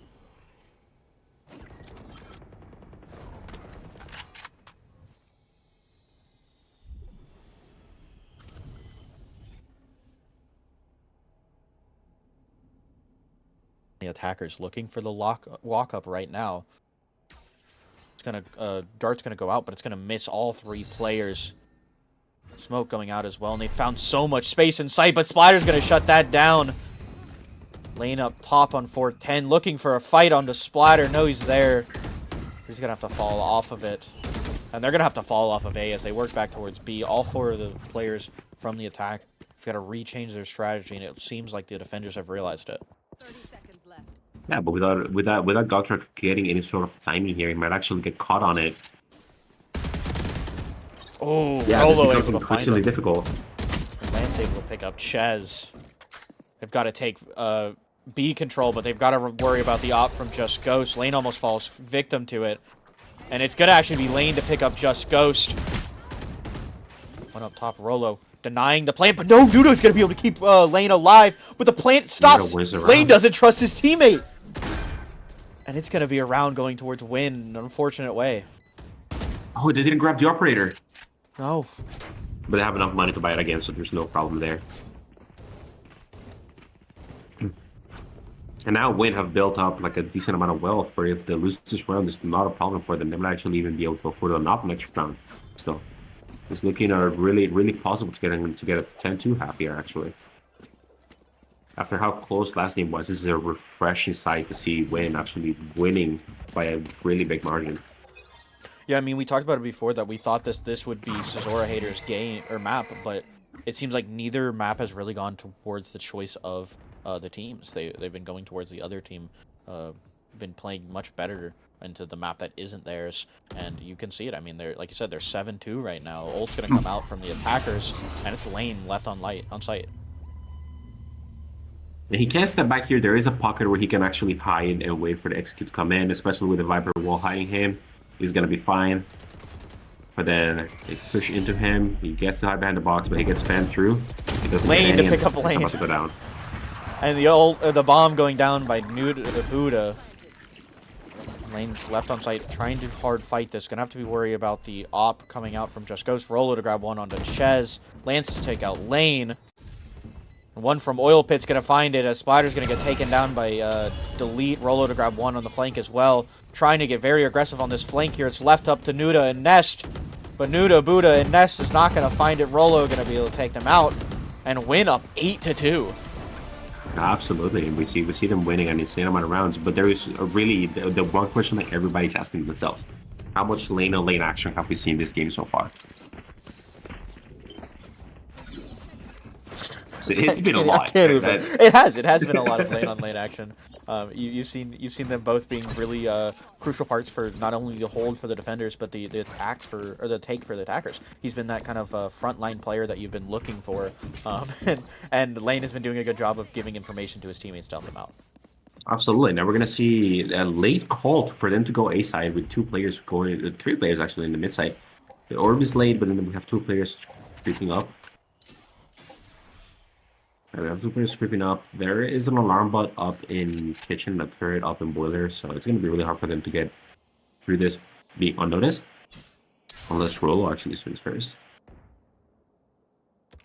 He gets spotted by this turret, and Rolo to pick up 2 kills in side. Lane to grab one to kind of delay the bleeding. But lane on lane action to continue here soon as he's going to throw a shock dart out looking for lane. But it's not going to be found out. Both shock darts are going to miss him. And an ult coming out from the KJ. Lane to pick up Lance. Lane to pick up Lane. And Lane's still alive, trying to hold on to this defender Killjoy as they're going to have to back up, give up this site over to the defenders, and play with this post plant. One kill could be the meaning between life or death here. If Nuda can get this ult, it could be very easy for them to find this round, but it's going to be Lane to take this first fight here. Diffuse coming out, but Nuda's going to get spotted out by Lane. And the last one up top on a little known nest position is going to be Ches, holding on to their gun. And 9-2 going into this last round of the half. These guys with the retakes, they're not even now just ninja defuse. They're just not window round by fighting you.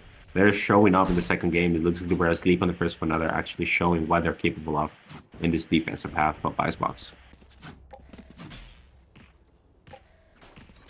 What do you got for this last round here? How do you think this A take is going to go? Actually, they're biasing towards the B side of this round, so they might actually be able to take the A side, but the problem hasn't been on them taking the side. The problem has been on them holding it for the retake. And then we see the first pick come out of the way. We see the trash come out as well, forcing him out of the way, and now it's going to be a 4v5 retake with full side control for Ikiri and friends. And they're going to have full control of A side now. Ult coming out, trying to deny this plant, but it's going to miss. Lane up top is going to be able to keep his life. Lane is not getting any damage out towards Lane. It's going to be someone else looking for it. Lance trying to find it as well. And just goes with this op up top, trying to find a little bit of damage out from that. But Lane up top will be very dangerous if he can hold this position and find one. One close by looking for it. Lane to take out Lane and Lance to take out Gut Truck. Lance is going to fall. But no, it's actually going to be Lane to fall. Lane's going to be able to keep their life. And last player alive, trying to hold it together, is going to whiff all of their bullets except for Ches finding the last three. And just goes to use that op to find one more. The bomb ticking down and down and down, and just goes trying to hold it together. But he getting himself to find the round, and a 9-3 half going into this Icebox game. What a round for them. Unfortunately, the operator being set up towards the B side is actually their demise. They cannot use it effectively on the retake. But what really good for the Leafs team to actually get around, close out the half, maybe keep the spirits up and try and see what they can do here on the other side of the map. But now we're going to see a 4-1 split with the wall being set up early on towards the B side. It looks like both teams are going to default this Viper wall towards B. And I'm curious to see, and I believe so. Yes, that is correct. I believe that Ches actually does have the defensive setups nailed down, unlike Lance, who was throwing their wall a little bit towards random, but it looks like we do have lineups for both sides from Ches. And we'll see. Ooh, wait. Just Ghost is going to get spotted out by Delete, who's able to get away. And an early pick to start out this half. Already going in the favor of the 9-3 team. A little bit of information coming out from Lane with their drone. They've realized that they've left A, but the damage has already been done. They've already found their jet off of the board.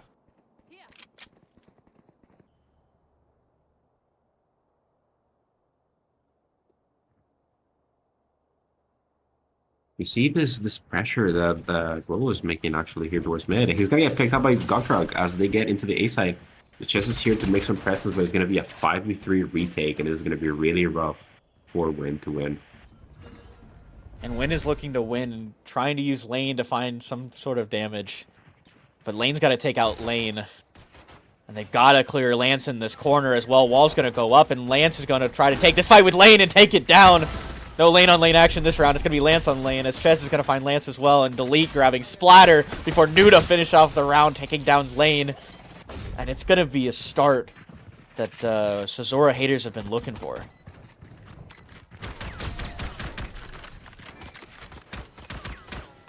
Unfortunately, this is not a story you've seen before because CZ wins the pistol.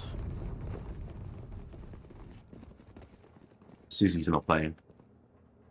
No, Sazora haters. Sorry, is what I meant. Okay, yeah. CH, my bad, CH. But yeah, I mean, we saw a pretty good display from both teams at the beginning of this round, and we see again the same sort of setup with the B wall set up already, the orb going down in mid, and 4 players going towards A. As we see a 3-1-1 setup on the defensive side, and this is more standard setup. This is kind of more like what I would like to see from Win if they were losing, but they're winning. They were winning, so I don't really have any complaints to say from them. I see them get spotted. The lead actually gets stacked down to 50 HP, and it's again 4 Bulldog light armor buy for them. And Gugtruck getting aggressive on Tube here, able to find a little bit of damage towards their Viper. They've got these 3 players over on A, trying to hold down. Smoke gonna go out, trying to sell this fake very hard. But they're gonna be working up towards mid now, taking the space, trying to see what they can find, and trying to see if they can find this kill. But 2 players walking up Tube right now. Gonna have to be careful. Steps gonna be made. One's gonna get spotted. A Gugtruck to find one. Chess to find another one onto Just Ghost. One's gonna fall out of window and somehow makes it miraculously back alive. Gonna be planning on B. They've managed to get through, but their team is split right now. Absolutely, and this is really good for their anti-eco where they actually get the spike down. That's kind of all they need to do. If they can get any guns out here, it's gonna be just bonus. There's gonna be a lot of damage found. There's gonna be 3 kills found. This actually might be winnable for the side of Win. They can pick up those guns, but the defuse is not in the position that they want. They have to get really aggressive on it. Delete to find one, looking for a second one to find it, and that's the difference when you trust your teammate. Absolutely. I was going to comment the exact same thing. We see now that trusting your team and just stick the plant. I know the lead's got me, and that actually might be the difference making some of these rounds. But that is an expensive anti-eco for the side of CH, whereas Win actually get a lot of value out of this. Get 3 kills plus the spike down, and now you see them all with full shields bar 1 and Vandals and full utility for every single player in the team. And how are we looking so far? I mean, they've been able to find those first 2 rounds. It's looking good. They're shipping up well, but it all depends on this bonus. If they can win this bonus, now Win are suddenly in a pretty bad spot. If not, then we see better adaptations. I think the defensive setup from CH is actually way better than the defensive setup that Win had. The Win was making it work, so I find it really interesting. This might be a just extremely defensive sided game for both teams. As we're looking into this first full buy round coming out from the attackers, Just Ghost, you're able to find so much space. I mean, you've seen Delete not get as aggressive. Flash is going to go out, and they're going to find their space. Holding on to 410 now, but they've got a player up in Rafters that they got to deal with. Lands to find 2 before getting shut down by Lane. Rolo to grab 1 into Ches. And answers back and forth for both teams, but it's been fighting the way of Nawid Win. Delete to find 1 as well, but Lane to drop as he's going to be left last alive here. They're going to leave A now. He can't make much of a difference here. He's going to have to rotate over. See if he can't split one of these fights in this 1v3. 30 seconds left. Well, he might have lost the timing already. He's just walking out of the A side, and he might have. They're actually going to pick the 3v1 on site on B. And the smoke is actually going to fake it to think, even though the Clove is dead. This is going to be a free plant, and they have all the time in the world to set up, and this might just have to be a save for the lead. He's been able to Looks pick like up a he's rifle, going for though. it. I assume he's just going to grab a kill and leave. Maybe he has enough money to buy armor, and maybe if he dies, he could just save this and drop a rifle for one of his teammates next round. Could. He's looking to take this fight onto Lane. Spots him in yellow. Perhaps the bond. Just Ghost is going to find him, though. No survival for him. And Win picking up another round. Even with that kill, he didn't have any opportunity with shock darts and Molly coming out of the way. So post-plan was going to be really hard regardless. And now we see kind of the price that they're paying for that. Now Lane and Gugtruck are going to have light shields coming up into this round. 5-10 right now. What are your chances for Cesora haters if you're on their team right now? I want to see Haven, so I'm really looking forward to them closing this one out. And I think it's going to happen. They have a lot more chances, but again, we did see a 9-3 on the other way, so it's possible that they just turn it around and they have a chance. But it all really depends on how well they do these aggressive pushes, which are working out well for them. It's again a pick for the lead. With a beautiful opening kill. Nuda to grab lane as well. Lance is still going to be alive to keep his walls up. But they've found it a lot harder. They've lost their information. They've lost their jet. This is going to be a very hard B hit for them. Absolutely. They're absolutely crippled in this attack, and they only have 3 players for this. Granted, 2 of them are their top fraggers, and they're the ones putting in the numbers, especially Lance coming and getting 2 kills last round. But we still have to see and wait how can they execute this. It looks like they're going to have to walk into a somewhat free side. They could get the spike down, but it's going to be a 5v2. This might be wraps for this round, turning it into a 10-6 unless magic happens. You see one pick. Lance. He heard the other one. He heard Chaz. She's walking around, but he should be Lane's aware of gonna it. Find it. Lance to fall though. Chaz is gonna be able to pick up that kill. And I mean, it's looked like Sazora haters have found their key to starting winning the rounds. Yeah, it's the lead go kill. Yeah, just help the lead. Given the Gecko flash and give him the utility that he needs to walk into Nest, and he will get that pick for you. Just absolutely neutralizing the entry fragger for not win and getting that round for their team. That being said, now they're on a save and they're gonna have to face full rifles on their defensive round. Good thing that they have a 4-round buffer still that they can play with. It might be a 3-round after this one, but we've seen win this before. Khalid getting aggressive again, picking up lane, and that's that information off of the board very early again. Able to find that player. They haven't really had an answer just yet for that. They're trying to get aggressive off it instead of using the utility. Just take this space fast, looking for delete. Damage has already been done. Lane able to pick up Just Ghost, looking for another one. The Oil Pit player isn't going to find anything. Lane getting aggressive, trying to find this player on Oil Pit, not able to grab them.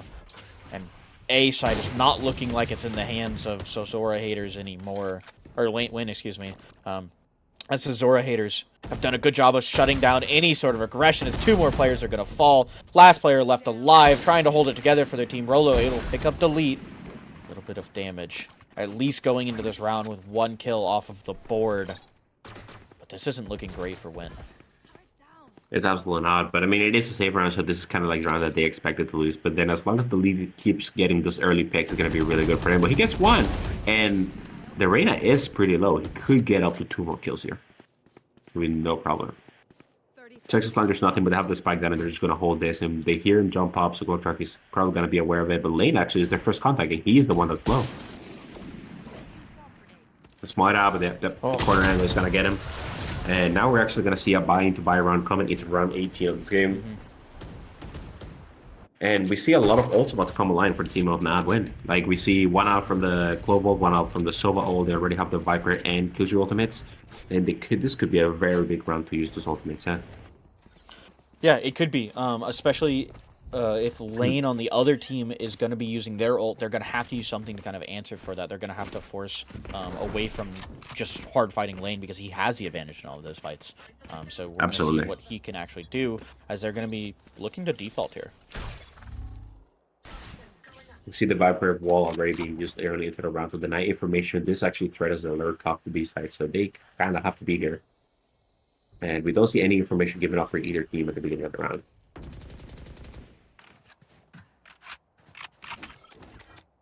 It looks like the attackers are just going to walk back towards A. Yeah. They have some sort of read that they want to go towards A right now. But they're going to be running directly into lane. This is what I was talking about. They have to be very careful. They can't just run directly into him. He's going to be looking to take these fights. If he ults right here, it could be very hard for them. As an ult is going to be coming out, he's not going to grab anyone. Just goes to take out lane, though, taking that fight that I was talking about. They're going to be. We see the Viper pit come out. This is a very winnable round for Win. They're in a winning spot right now.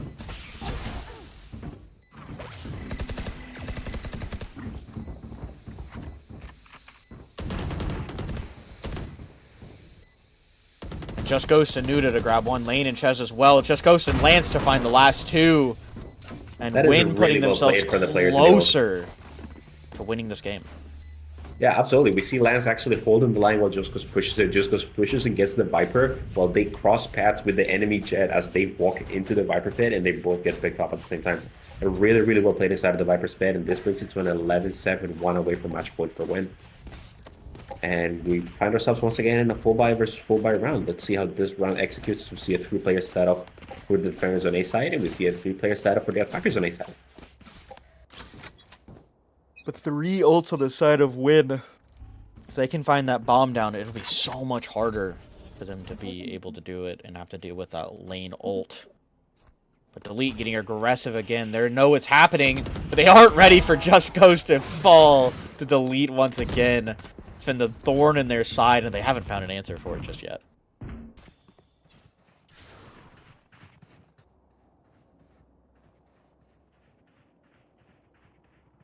What's Chess gonna do here? He's aware of this push. He hears them. He finds one, but he gets spotted. He's gonna fall back.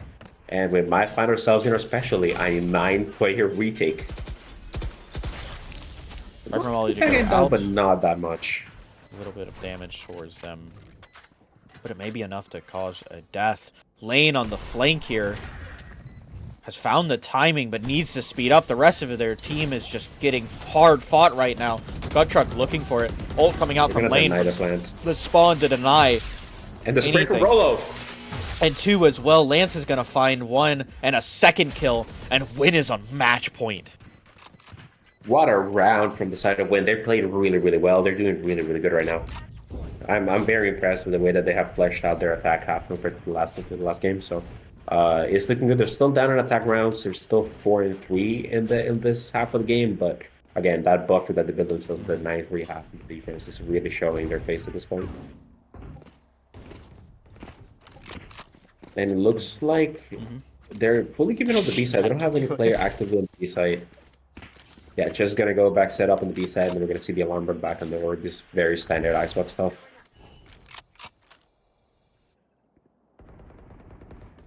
And then this last potential round here, Rolo's gonna start it off big, killing out Gut Truck. They gotta be careful. Delete though, not ready for Rolo to get shut down, and that's their flank watch off the board. But even if they get sight here, they don't have the spike. The spike is still down in spawn. They're gonna need. I mean, for we got Lance Viper to come back and grab the spike. Lane take out Delete. Just Ghost to take out Lane. Nuda to find Just Ghost. And that A control that they were looking at is suddenly not nearly as strong. They've lost a lot of their key players.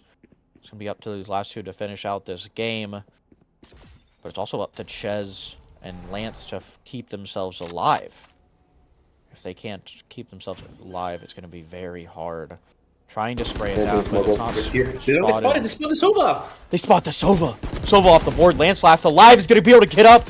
Spot 1 before falling. Ches looking for Lance. The wall going down. It's a 1v1. Viper on Viper action to finish off this last round here. Lance looking for it. Finds Ches, and that's Win to pick up Icebox. Absolutely. Chess gets found playing checkers by Lance and absolutely gets demolished to win this round in a 1v1 Viper v Viper. Really, really good clutch from Lance, and we're going to map 3 Haven.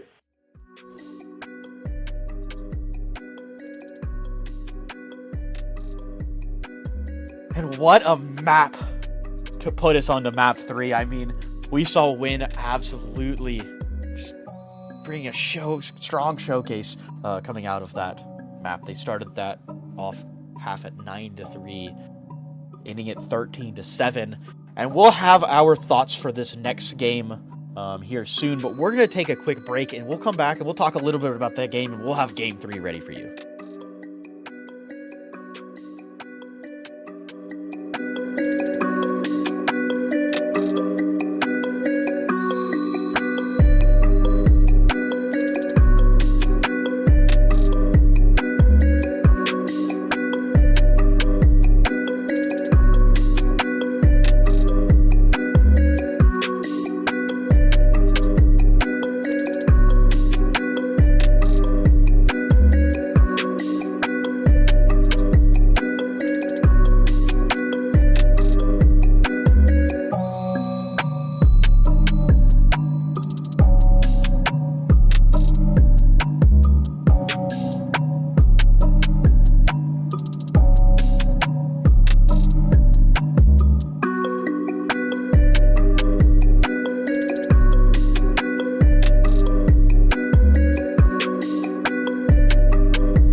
And welcome back to final map of the series between Zora Haters, the new team, and Nah We'd Win. We got to see a lot in that last map, and we didn't get much time to talk about it, so let's go ahead and talk it over, Zira. Yeah, absolutely. I mean, it was a really good adaptation from laying inside of the lobby, especially seeing them go in and get more proactive on their attack half and actually get some rounds in. It was a really good defensive round. They went 9-3, so they had a really strong showing, especially considering that it was not their Mac pick. It is really well played from them. I'm excited to see what they do on Haven. This map does play similarly to Lotus in certain aspects of the macro game, so we might see a closer game here, but we might also not. I mean, we could just see A-size times all the time in 5v5 retakes on A. So it is definitely a possibility that we are stuck once again seeing these 4v5, 5v5 retakes. But I'm excited to see how these teams play out their macro and what compositions they bring, because so far nobody has played anything standard. Yeah, going into Haven, do you have any, reservations? I mean, we talked about it a little bit in the first map, how we thought Icebox would go. Obviously, it didn't go that way. Do you think we're going to see one team win hard, or do you think it's going to be a very hard fight for both? I mean, I think it's going to be a little bit more of an even game, considering how Lotus win, but I also want to see I guess different types of adaptations from Win on their defensive side. Their defensive on A was fine and it worked really well, but we multiple times saw them get picked on B and have to play a 5 retake, then they ended up winning. So it wasn't the cleanest way for them to actually have their defensive rounds played out, but they ended up making it work ultimately. I just hope that they actually have a more fleshed out defense for Haven, because if you don't, then having a hole in the defense on this map is way worse than having a hole in your defense on Icebox. So they're doing really well to play the retakes, and I think we will see more of that in this game. But I also hope that they actually get more proactive early into the rounds to get that information that they need so they can set themselves up for those retakes even better. Yeah, I mean, Haven's going to be a big attacking map. But the thing that's kind of giving me a better reservation is that Win decided to start defense. So it feels like they have some sort of prep going into it. It was for sure the same thing that I kind of saw them going in for Lotus, where their preferred starting side is defenders and CH's preferred side starting is attackers. So we're probably going to see a little bit more of the same thing. I'm not surprised that they're starting on the defense. I was a little bit worried of their it wasn't necessarily their defensive setup, but more their composition that I was worried about. But I can definitely see them working out a really good defense for this map. We'll see how they set up their utility, and then again, I'm looking forward to see what non-standard meta pick they're gonna bring out in this map, because I know both teams are gonna do something weird, and we might see the Jet Phoenix again on the side of Zora Haters. All right, and obviously because this is the map that's going to decide one of our two teams that's going to make it into champions, who do you got here? Going into this game, I'm very impressed by what Win showed. But man, do I really want to root for Lane?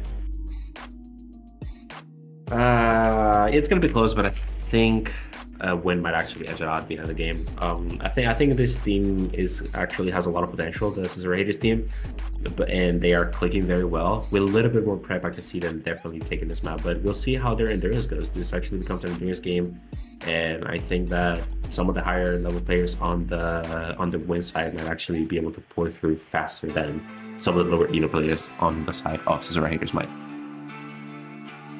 Yeah, I think that will definitely be it. I mean, we've seen both teams play really well with their high elos, but it's been a matter of how much support their low elos players can give, like you said.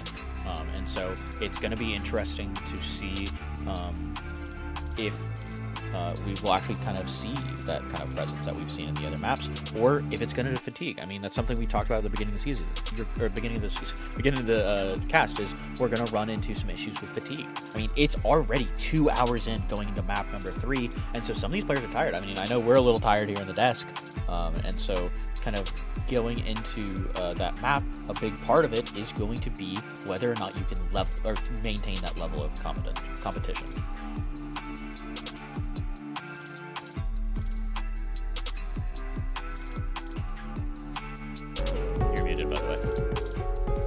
even for us that are here on the desk, that is like, you know, we're technically chilling. We're just like looking at the game and seeing what's going on.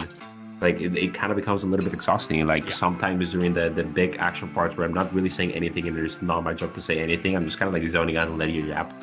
So like I absolutely understand the fatigue aspect of it. So it's gonna be interesting seeing the players. But I mean, I know Lane is a ranked queuer that will queue like 8 games in a day, and so is the lead. So it's like I can see these two guys actually lasting the distance. So You know, I gotta shout them out. I don't remember who it was. I want to say it was Liberty who did like 24 games in a full day. Kpe. It was Kpe. Was it Kpe? Kpe Okay, and Booker. It was Kpe and Booker, I I think. couldn't remember. Yeah, they missed our sprint because of it. Yeah. We were supposed to sprint them out. So you know, Underpeel's got a few grinders here and there. Well, I can't say anything. Woodrow and I were playing ranked until 4 in the morning yesterday, Eastern time. So. This man almost overslept. I had to DM him so that he'd actually get up. Okay, I didn't oversleep. I just used my alarms on purpose, which is different. It might actually be worse. It is significantly worse, I think. I woke up. I'm gonna be honest with you. I woke up at 10 every 20 minutes. I was losing all the alarms. Sorry, I was getting. Let's see. All right, we're getting our teams ready here. Final thoughts going into this map. I want to see the best team win, and I think both of these teams are actually gonna have similar amount of prep, and I think that it's gonna be an interesting time and get ready for some repeats because we will for sure see it again. All right, and yeah, let me relaunch it then. Yeah. Oh right, I'd have to come close. My bad. Okay. All right, and we are ready, and we're gonna go ahead and send it in. Make sure there's no waits, okay? Going into Haven here, we'll see what kind of comps they're able to pull out. Interested to see what they're going to be bringing. It looks like, yeah, we talked about it a little bit, or at least the chatters did, having that Phoenix on the board for delete. I'll see how big of a difference it'll make. This is kind of exactly what I was expecting from both teams. I find it interesting that they're looking to not pick as an initiator on the side of win. I did expect the Yoru. I did not expect the Clove. Nor the Icebox. How about the double controller? It's something you don't really typically see on this map. Yeah, there is a pretty good reason for it. It's that Omen, like, you don't need to smoke as many like longer or wide side lanes that are all spread out across the map. People don't often really like. Garage is very easy to hold, so you don't really need to smoke there for the attackers. Mid is, you know, they usually make noise, or you could just hold the line and be fine. A short is like a very dangerous spot for the defenders to be in with the proper like attack countermeasures. So really, your only two main choke points to smoke to kind of disguise where you are C long and A long. So you don't really need more smokes than that. And realistically, when in a map you don't need the extra smoke potential, you'd rather take a different initiator, because simply you can just execute better and actually get more power out of those initiators than you can out of those smokes on a side hit or retake. Well said. I don't think I really have much else to add to that. But we'll see if that's what they end up doing, or if it's going to be kind of a downfall. I mean, obviously neither team ended up winning their maps, and so going into this decider map, it's not really either team's map, so I don't really have much expectations for them. I haven't seen Win play Haven just yet. I mean, they said they played Haven, but I'm gonna be honest with you, I have no idea. That was CH who said they played Haven, I think. Yeah, I was gonna say one of these teams has played Haven recently. Actually, yesterday they played 2 Haven games, but I have no idea how they went. I didn't do my proper prep work. I'm a fraud of caster, so. Oh, okay. So sorry, real quick. I just got the map bans in. So Delete Haters banned Ascent, C10 banned Lotus. First map is Haven with C10 starting on defense. Second map is Icebox with Delete Haters starting on defense. And the final map, the decider, is Sunset with Who banned Abyss? Who's the coward? Banned what? Abyss? C10 Who banned Abyss. Cowards. It was the last one. Oh, thank you, just started. Dropped it in chat for us. He was promising me a deadlock comp, this coward. I didn't want to see it come out. But what we do see come out is 4 on the A side. 5 now. Somebody got a new haircut. See what they can do. They're curled up in a ball in A main. Yeah. They're ready to explode. And they're definitely gonna catch Lance and just Ghost out of whack. TP up top could be dangerous for these two players in short. See what they can find. Nuda's going to swing first, but not going to get spotted. Smoke's coming out. Flash is coming out. All utility. Blind goes out as well. Looking for delete here, but it's going to be Just Ghost to grab lane first. Lance to grab one onto Nuda. Another one's going to fall. Just Ghost grabbing Gut Truck. And only 2 players left alive on the attack. They haven't found an answer just yet for the defenders. But it's going to be delete sitting in this corner, seeing if he can't find an answer. They expect him. Oh, in and this they're so corner, aware. though. Lance is so They're aware. so aware. Lance checks the corner, realizes he's there, and finds him through the box. He's It's all get up to the last player left alive. Walking directly into... There's another almost one. walking directly into the trip, but it's going to be a fight on C-side, and I realize I'm not following our observer, because I'm trolling. But Yeah, I realized the same thing halfway through the round. Don't worry, it's not just you. round going towards... CZ hitters? No, win to start up the game. Yeah. I mean, a really, really good round, honestly. I thought they were going to get caught off guard by the amount of utility that was going to get dumped on them on the side take, and they 2v5 held that side really, really well. The cavalry arrived, and suddenly the tides turned, and, well, it looks like a really good defensive round for Win to start this game. And then we see, I was going to be so happy seeing them have a Ghost and bonus for a rifle in round 3, but no, they have 4 Spectres. And they've left the ISO all alone. I believe that's, yes, Just Ghost all alone on A. Lance is going to pick it back up. But they're just going for a default, trying to fight for whatever guns that they can on the attack side. Seeing what they can find.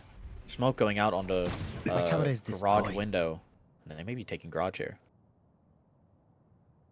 They're still waiting for the close smoke to fade out.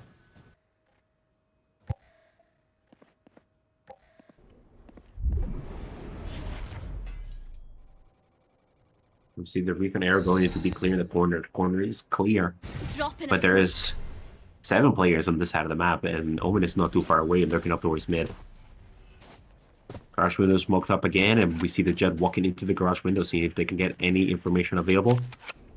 Here. And this is going to be a Jet on Claw fight at first, as the Yoru is actually looking towards side, and they have 2 players here. The spike is here, 35 seconds on the spike, and they're going to walk out and see if they can hit probably B side. Leave the Jet started here, see if they can get a pick or 2. But Splatter holding it down. Smoke going out on B. Clears that trip, but Lane grabbing Lane. Blind's going to come out. Lance is going to find Delete and Nuda Buddha. 2 off of the board. They're going to fight for 4. Just Ghost is going to jump out and check out Chez. And Lane to finish off the round with another flawless round for Win. What's up? Oh, you have it backwards?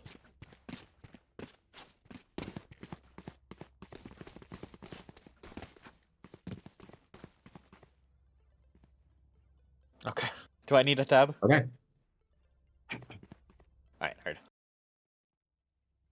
Unfortunately. Well, I mean, we're seeing this absolutely like masterpiece of the defense for the side of Win. They just like didn't give any guns out. They all had guns, so nobody was taking the risk, and they just let them walk into their hands, and it actually worked perfectly. And we see this ISO putting some aggression in, along with the smoke grabbing the orb. And then we see them walk into the smoke. One gets pick. It's 2, 3. It's actually 3. The Cypher got a pick and C long. And there's 2 players left on the side of the attackers, and they're vulnerable, blinded, and this looks like despair on the side of Zera Haters about to lose their bonus in a 4v2 situation. Absolute hell. For Omen goes back to safety, and so does the ISO. And it's up to the attackers to find out what they want to do. I mean, the defenders are doing a good job of just sitting down and not giving free fights. I mean, you've seen it on A side. They're not willing to push up long too hard, excluding the one at the beginning of the round. But after that, as soon as they ran into any kind of damage from the attackers, they've decided to back up. They've taken their corners, and they're just waiting. Yeah, absolutely. And we see the defenders have a full control of the map. They have the Clove looking towards the B side with the trap, the cameras holding both garage and the C walk up, and we see the 2 players double up towards long. So this is absolutely map domination for Win at this point of the round. And they actually might come up and grab these 2 rifles that are free for them. This is actually massive upgrades from the Spectre and the Bulldog. And they're just waiting, trying to hold on to their guns, seeing if they can get any aggression from these defenders, but they're doubling up. They're playing well, and they're not giving it out to them. Just waiting out this time. Win going to be picking up another round 10 here. seconds left. As it's just been looking like a little bit of deja vu from Icebox. Yeah, absolutely. Yeah, a stunning start in the defense. And we hear the sound of the drops gone, the gust drop, and then we don't see any trades coming along. They might actually give out gun here, and they actually take one away from the ISO, but it doesn't matter. They can just rebuy it. They can, but that's still money you're wasting. Absolutely, but coming out of their bonus with the 3 rifles, which 2 of them got upgraded, one from the Bulldog and the other one that Rolo actually had saved up from the Seaside kill. And it's still a massive profit. They have 5,000 credits on 2 players on the side of Win. Actually, 3 players on the side of Win, considering that one of them has a Spectre still. So they're in a really good position to even get an up rolling next round. Yeah, and that could be really big for them if they can find that. Absolutely. On the other side, we see 2 Bulldogs and 3 rifles, 3 of them with light armor. So definitely the economic impact is being felt on the side of Scissor Raiders. And we're seeing what they're trying to do. They're going back to this kind of default play. They've got the 2 players walking up mid, 1 taking garage. Now 3 garage here. Looking to explode out towards C. Yeah, they're leaving the Omen inserted here as they have the ISO pick up the B side so the Clove can go back and help the C. But it looks like they're actually spreading the chain a little bit thinner than they need. But I see now they're grouping up towards the C side, coming the information that they're getting. Smoke comes into garage. They get the first pick through the wall by Rolo. And now they're starting to execute the side. Lane gets 1, gets traded by... No, doesn't get traded yet. But he breaks the ISO shield and gets the ISO. The lead gets the pick onto the Yoru. And then we see the Omen now is stuck. The furthest link in the chain being stuck in a 1v4 retake onto the C side. And a masterclass of a take coming out from Cizora Haters. Their first good round that they've had so far. It's been an absolute hard fight for them since then. As they try to find more information, it's going to be up to the Omen.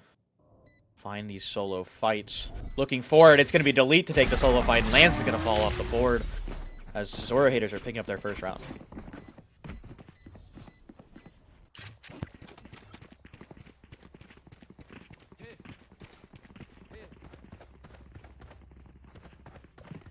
I mean, yeah, we see a good round coming out from Cesar Haters, just straight up exploding with a C split, having 3 in garage, 2 on C, and it's just a slow rotation coming out from the Omen and the ISO. It looks like they were a little busy in what they wanted to do. ISO came up to pick up B, but then the Clove didn't give it up, and they had double hold on B for a while. So it maybe a little misstep on the defense protocol, but overall a pretty good round for the side of the Cesar Haters. As they're working up towards B, they've got garage. Or window control.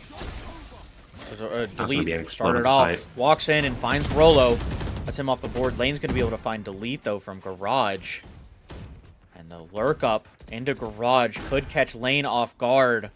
But he's just going to be able to run down, throw some utility, and take the site. No usage. ISO ult coming out, though. He's going to grab one of the players. It's going to be Gut Truck off of the board. And he's gone as well. He's dead, and they're not going to have any smokes to work with. They're going to have to deal with the smokes on the side of the defenders as they're retaking the space. 2 are going to come out, but Just Ghost's the only one that can survive as Delete and Ches are going to finish off the last 2 players. And it's Cizora Haters coming back. That is a really, really good round coming out from those Haters. And again, we see them coming out with these guns, and now Win are forced to be in the light buy. We're seeing these adaptations. They're like, okay, the C side is weak. There's only the Cypher. Don't be scared of him. You just fight this guy. And now they're going to adapt to their safe run and try to go for a C stack. But there is a read coming from the Cesar Haters where they have an A setup, actually a default A setup, where they have 3 on A and 2 on B, trying to see where they can get the information. With an early world cross. They're actually gets to sneak in, and he can get out with the teleporter, so this position is not as bad as for him as it might seem for some other agents in the game. There's 2 close, but he's just going to be able to get back away. Absolutely, they waste the paranoia on that fight, thinking that he's still in the corner when he's actually far gone. And they've got 2 up C. They've got the pinch on these C players. When they work towards A, they kill out Just Ghost. Splatter going to fall to... Splatter going to be able to pick up Ches as the bomb's going down. Here. Woman still left alive over here, able to grab one on the Gut Truck. If he can grab one more, he can ult out. Ult coming out, and Omen has to clear it, but it's not fast enough. He's going to be able to pick up a gun. But Gut Truck able to keep his life and deal a lot of damage there. Absolutely.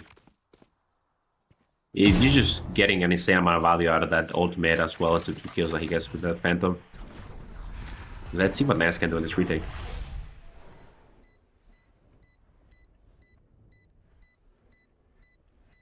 The timer ticking down. We see an alarm bot set up as well, but Gokrak is on top of it. He's gonna go in for the 3rd kill, and he gets 3 in the round to close it off. And we're starting to see the Zora haters awake. They're starting to, all of them, bring their numbers in and put their weight out on the table. And it's been a lot faster. It's not just them awake, but they've done it a lot earlier. I mean, you saw them kind of wake up in that last game in round like 8 or 9, but they're starting to do it round 4 instead. It's what you want to see. You don't want to see this early takeaway. You want to see them fight back and forth. Absolutely, and we see this again, this setup where it's heavily biased towards the C side. They're expecting this heavy press towards the C, but the Zora haters are actually putting 2 players here and they're fighting mid. And Rolo is really tagged. Not the player you want to see that when Rolo's 1 HP. No. They can still smoke, but they're limited in their range now that they can smoke, and so taking these fights are going to be a lot harder. They can kind of still smoke A side, smoke that A short, but they don't have the option to smoke long, and so you're denying a lot of options from them. It's going to be up to the Omen. Thankfully they still have the Omen. Alive. Yeah. Yeah. But it looks like it's actually going to be an A-side head. But they're up towards long, and they're starting to regroup towards A lobby. But again, Wayne has no information on the side of the map. They haven't taken C long. They haven't taken mid. They're completely clueless to where the attack is going to come from.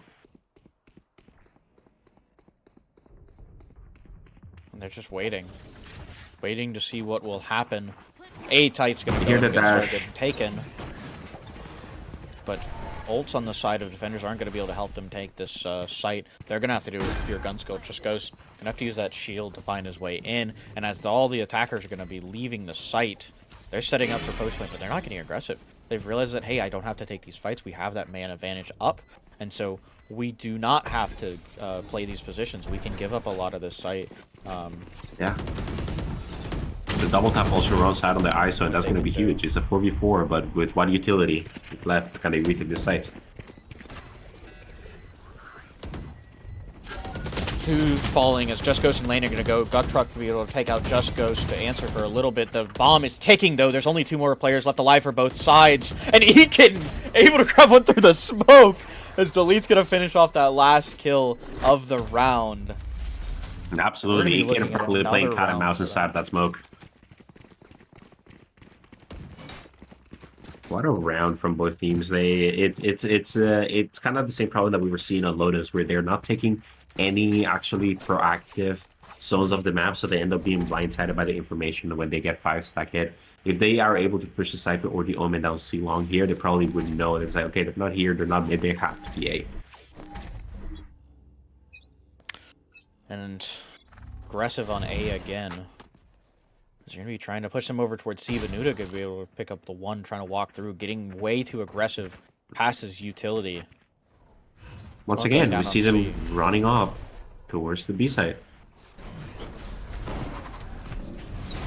1's going to come out. Lance able to pick up Gut Truck. That smokes off the board, but Nuda's going to be able to kill Lance as well.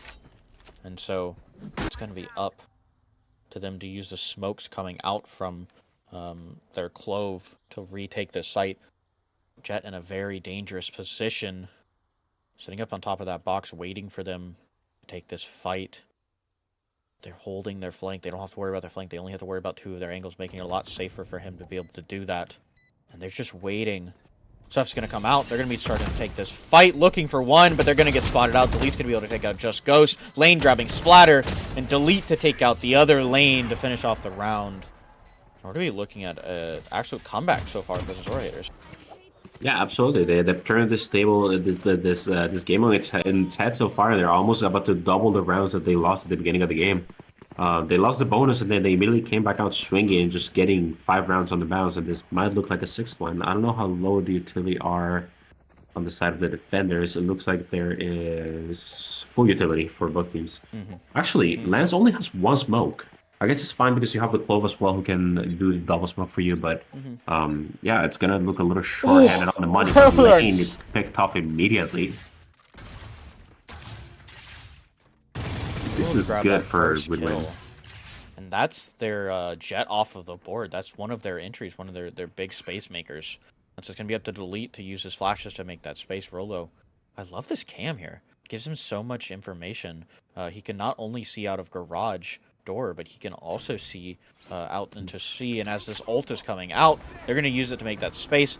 Gonna have to be careful of this trip here. It's going to slow him down. And he's going to get ulted inside of his thing. It's going to go away. It's going to be an immediate win, but that's a waste of an ult coming out from ISO.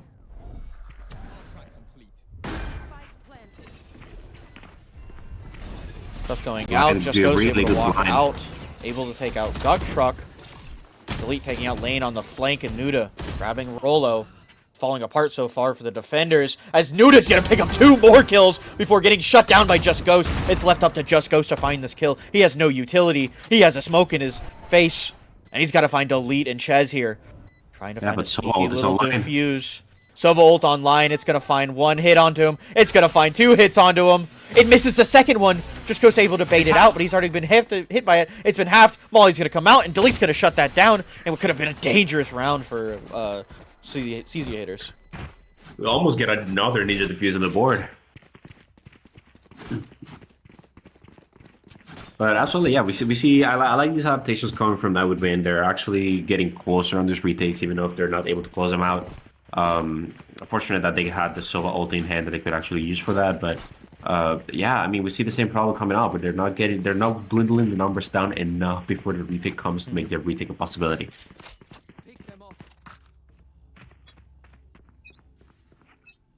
And as we start up this next round, it looks like Delete trying to find some early space on A side. See if he can't find him, but there's 2 players there that he's got to contend with to be able to get through.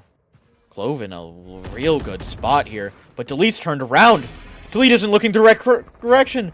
Just Ghost able to find that one. And they're getting very aggressive here on the defense, trying to find these kills. Already able to find 1, and they're getting hard pushed back. They're getting shoved back into their spawn. Duck Truck able to take out Lance. Maybe getting a little bit too aggressive on his side. But they've been able to pick up a gun. And another gun to fall as Rolo's able to take out Ches. Looking for Gut Truck, but getting slammed by Gut Truck as he's going to walk in and take full C control. And it's 3-3 on what should be a big round for Cesura haters. Absolutely. It is Killjoy all goes down. This looks increasingly hard for Silent Night would win, even if they get their pick. They might get the second one here, but they don't. Actually, the wallbang collateral kill, and yeah, this looks like a round for Cesura haters. And don't get me wrong, it absolutely should be a round for Cesura haters. Even easier. They've already done so much damage. Lane gonna find Splatter. But like I said, the damage has already been done. They found 3 rifles on their Thrifty. Yeah, absolutely. They get they get run over by Block Truck and absolutely steamrolled down the site. I like this time from Lane trying to stop the momentum, see if they can actually stop the bleeding and actually get like 7-5 half where they can actually work towards see maybe getting a win on the second half. 3-7 now. Oh, okay. Oh, are you doing it? Perfect. Thank you, Zendikar. Is it working? Realistically, I think the bigger fundamental problem is that they don't have any information to collect. Like, yes, you have Cypher Cam, but besides that, they don't have a Sova or even like any sort of KO or any utility that may give away where the enemy team is playing at any given point in the round. So it becomes increasingly difficult for them to actually set up and execute for these retakes, especially on the retake position. Is like you don't have any flashes, you don't have any recon where you know where the enemies are. You're kind of like dry walking and hoping that your smokes can cover enough. It is just a fundamental issue. Is like, yes, Yoro is a pseudo initiator, but then he's also not playing like a pseudo initiator. And the vulnerables from ISO don't really get any value since there's no shocks or no any sort of damaging utility that can abuse that. So it's increasingly hard for the win composition to actually play the retake. They need to anchor the sites, and even then, they don't really have a utility to anchor the sites. It is just unfortunately that I guess they're playing for their comfort, and the comfort just sets them up in an awful way for certain fights. And that's another fight that they've lost. As Lane is going to fall to Delete, and Just Ghost shield's not enough to hold them up. They're going to leave A, but the damage already done. They have to fight. Yeah, but the spike is already towards C. A. They have to fight back over towards A. And as C is the only player left alive over his squad, is going to hold it down, able to kill one of the players. Spike down. C. Slowed them down just a little bit for their team to rotate back over, but C is full in the hands of Zora haters. Spike planted. What do they have here? Like Paranoia and Smokes? They don't really have any other utility. The only thing they can use is Paranoia, and there he goes. He doesn't tag anybody. And now they're absolutely forced to take dry fights all the way. While Flashes and Initiator utility comes down from the side of Zora haters. But they're winning these fights. And they're having the Clove hold down the spike. They get half. They get one side. And doesn't go for the kill. And that's another round on the board for the Zora haters.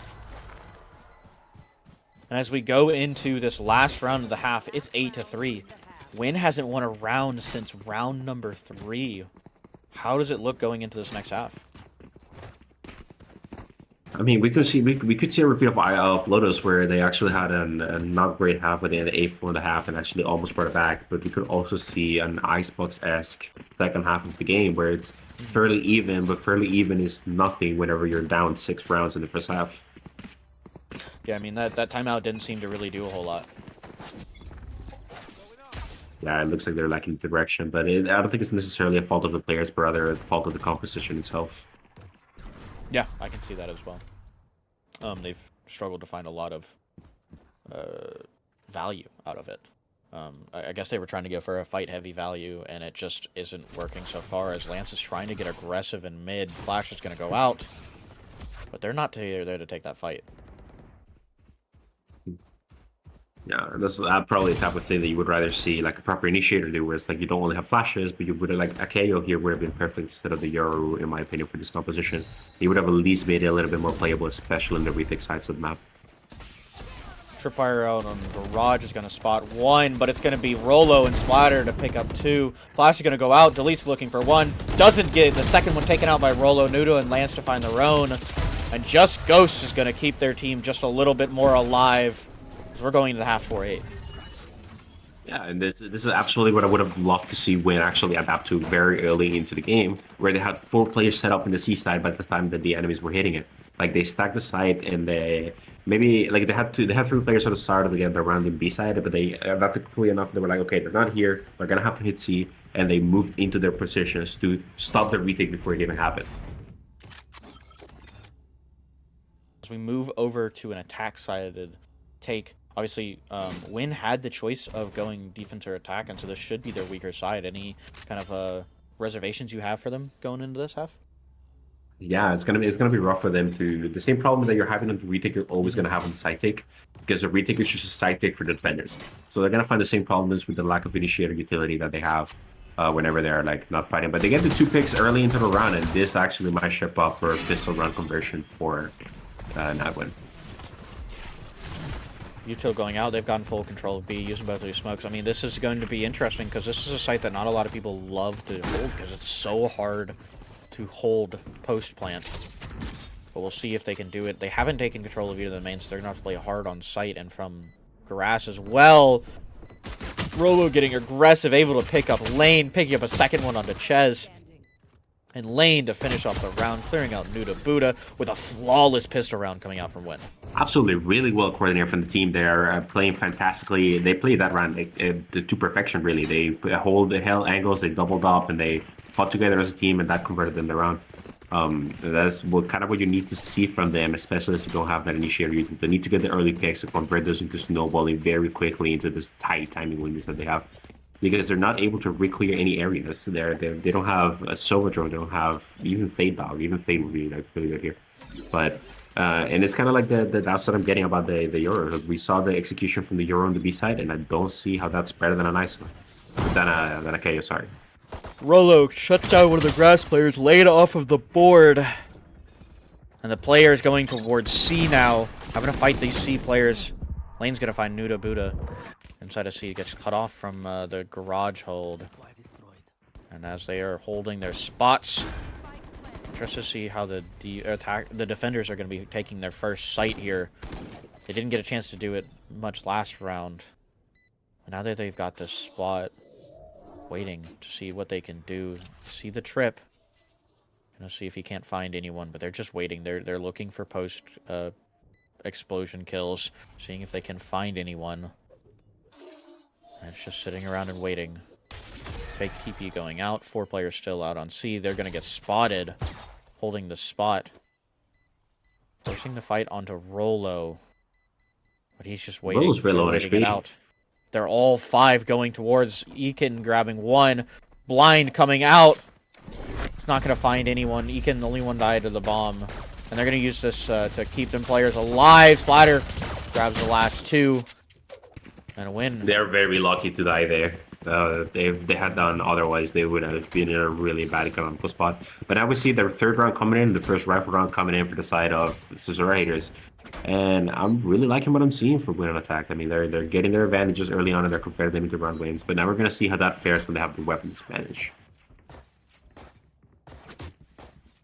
We'll see what that difference is here, as they're going to be starting out on A side, putting 4 players over on A.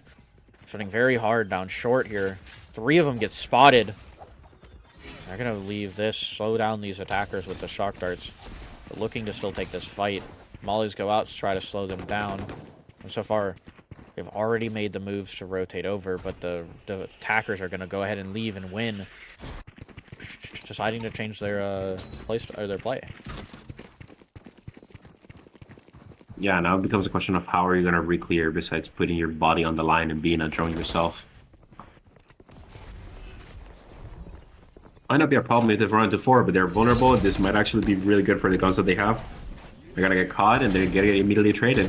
And Nuda gets 2. Absolutely defending the side. Gets a 3rd one. What a play by Nuda to hold the side. Rolo to pick up 1 before falling to Ches. They're already able to deal enough damage to make this round a little bit easier for Splatter. Trying to get this plant down at the very least. Plant going down. Information is going to get spotted out. Nuda shoots him through the smoke. And that's another round going the way of Cesura haters. Absolutely, and a resident artist painting the floor of Seaside with the blood of their enemies. Absolutely demolishing their take. Really, really well played. And a great hold, despite them losing their 2 players early on to the side. Nuda comes in and picks up 3, and then the last one to finish up a 4K to win another run for the side of Cesura haters, bringing it to 6-9. And now, finally, a gun versus gun round, but we see Goktrug is going to have to be on a lower buy. Actually, I believe Nuda might be able to buy a rifle for Goktrug, and then Goktrug get yep, and that's exactly what we're going to see. We're going to see full shields, so it's going to be the same buy for both teams. 5 rifles, one of them with light shields. Throwing out the dart. And we see exactly what the wing composition was lacking. We see the Silver Recon going into A and spotting early, and we see the rotation start to slowly make their way from the seaside. Trying to slow them down, but they're just aggressing straight through A. Flash comes out, but it gets dodged. Lane able to keep, or die to just Ghost. Lane is grabbing the kill onto Ches. As Lance is planting this bomb, they've gotten full control of A site. It's going to be up to the defenders to retake this with less numbers. One's going to fall to Rolo as well. Nuda Buddha on the flank getting taken out. And as Rolo's getting back out, it just keeps going down and down and down for them. Make it a very hard round for them to make, as they're just going to go ahead and leave, hold on to their guns, and prepare for the next round. Absolutely. Rolo and Valor getting an insane amount of value, getting that pick onto Nuda Buddha as the tick-tock clock goes down. It just increases the difficulty. It's going to be a save round for the Cesura haters, and a flawless round for the side of Wayne. It's really, really good play, and this is exactly what I wanted to see. But yeah, I guess, I mean, if you do you really need initiator utility when you have an ISO shield and get 2-5 for free? Like, you are the drone. And as long as you can make that work, you're fine, but we didn't see that on the retakes on the defensive half.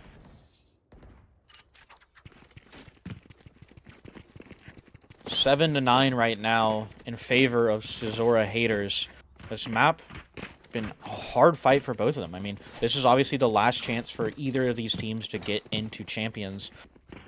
And so it's good to see them taking their time and winning the rounds that they need to. Excuse me, too. Absolutely. But, I mean, it's going to be up to Win to kind of answer back for a lot of this map.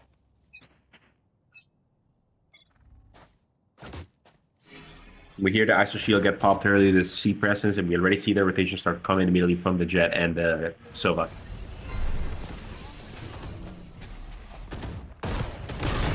Lane finding out just Ghost. They're fighting for this back site right now. Lane falls. Duck truck splatter. Lane. Lance with another one. As bodies are falling left, right, and center. Ult's gonna go out, give them a little bit of information that they've been dying for. And they're gonna realize, hey, they've walked back off. I have this wall to help slow down.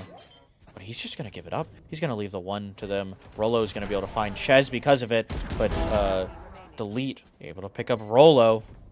One last player alive. He doesn't know where. He's looking around for him, expecting a flank coming out from the Omen. There's going to be Lance on the flank, shoots one, lets his intentions be known, but it's not enough. His intentions are going to fall apart with Delete and a headshot. And 10-7 versus Aura haters. Absolutely, really well played from the win and the side take. Unfortunately, the retake doesn't come out the same way that they wanted.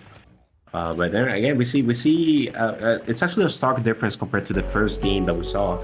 Well, yes, like the top two killers on the side of the Aura haters do have an overwhelming amount of kills, but it's not. It's actually opposite of on the other side, where now on the scoreboard on the side of Now Would Win looks very similar to what the Aura haters looks like, instead of all being even in 15 or 16 kills. So we're seeing kind of like a convergence of the scoreboards for both teams that we are prepared to scrap for A side. Being aggressive on short here. Doesn't spot anyone out, though. Trying to see what they can find, but they're giving up full A control. I think they've realized the game plan coming out from Win, that they're just going to fight early A and then kind of just leave, as we're going to be seeing a little bit of a convergence from them. They're going to still be leaning A. They're still expecting something. They haven't found any information just yet for the C players. As one almost gets found, Lane almost getting found on the walk-up. They're taking garage control now, and it's going to be up to Guk Truck to slow this down. He doesn't know he's close. You've got to check the angle. He spots him now. He's going to TP out. They're going back towards A. It was a fake. They're trying to lead their players away from A as smokes are going out. It's A control for Win.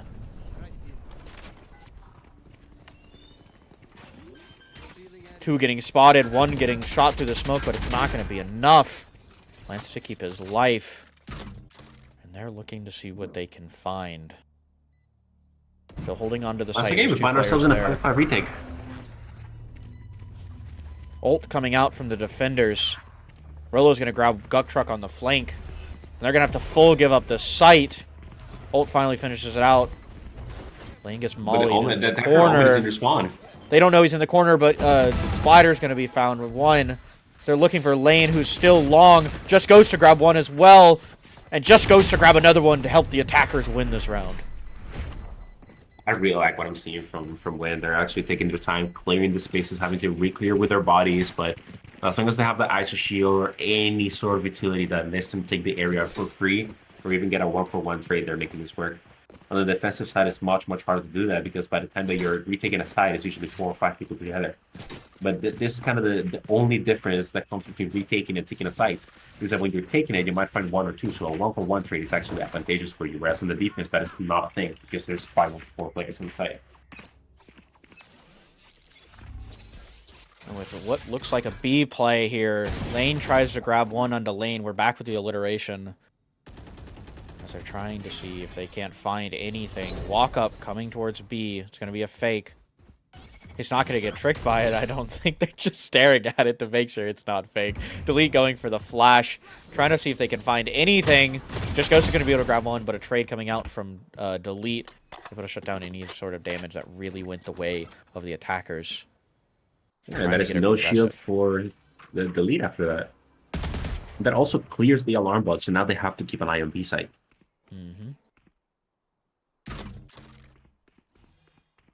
Still waiting around. It's been a patient game so far. Flash coming out from mid.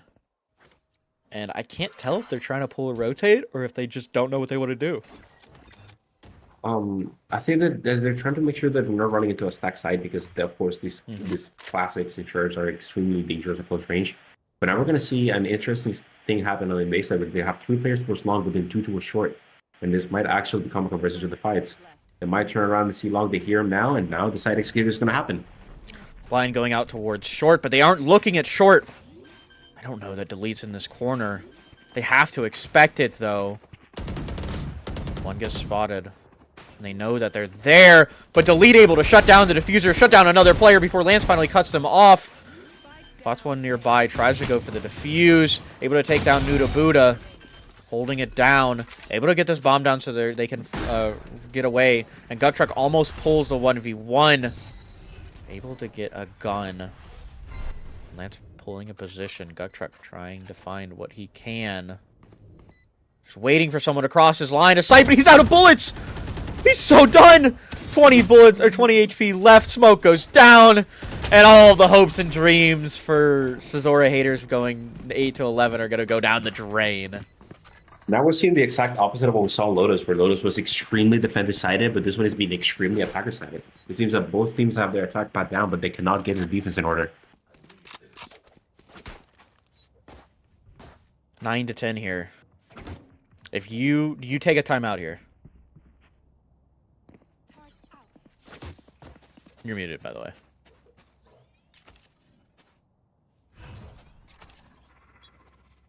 Okay.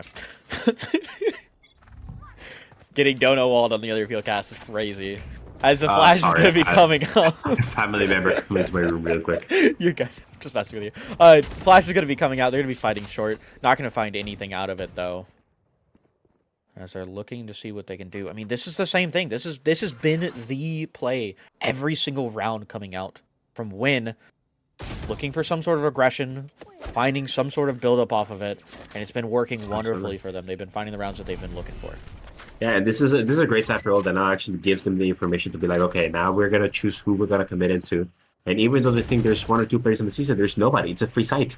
Besides the Molly to the late, and there's nothing here to stop them from taking it. There's some chip damage happening, but they're not gonna get the spike down in the safe plant. They're actually gonna go for the open plant on a 5v4 retake. And once again, in this series, we find ourselves in a 5vx retake.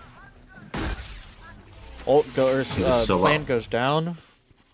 So they're able to grab a little bit of damage on 2 different players.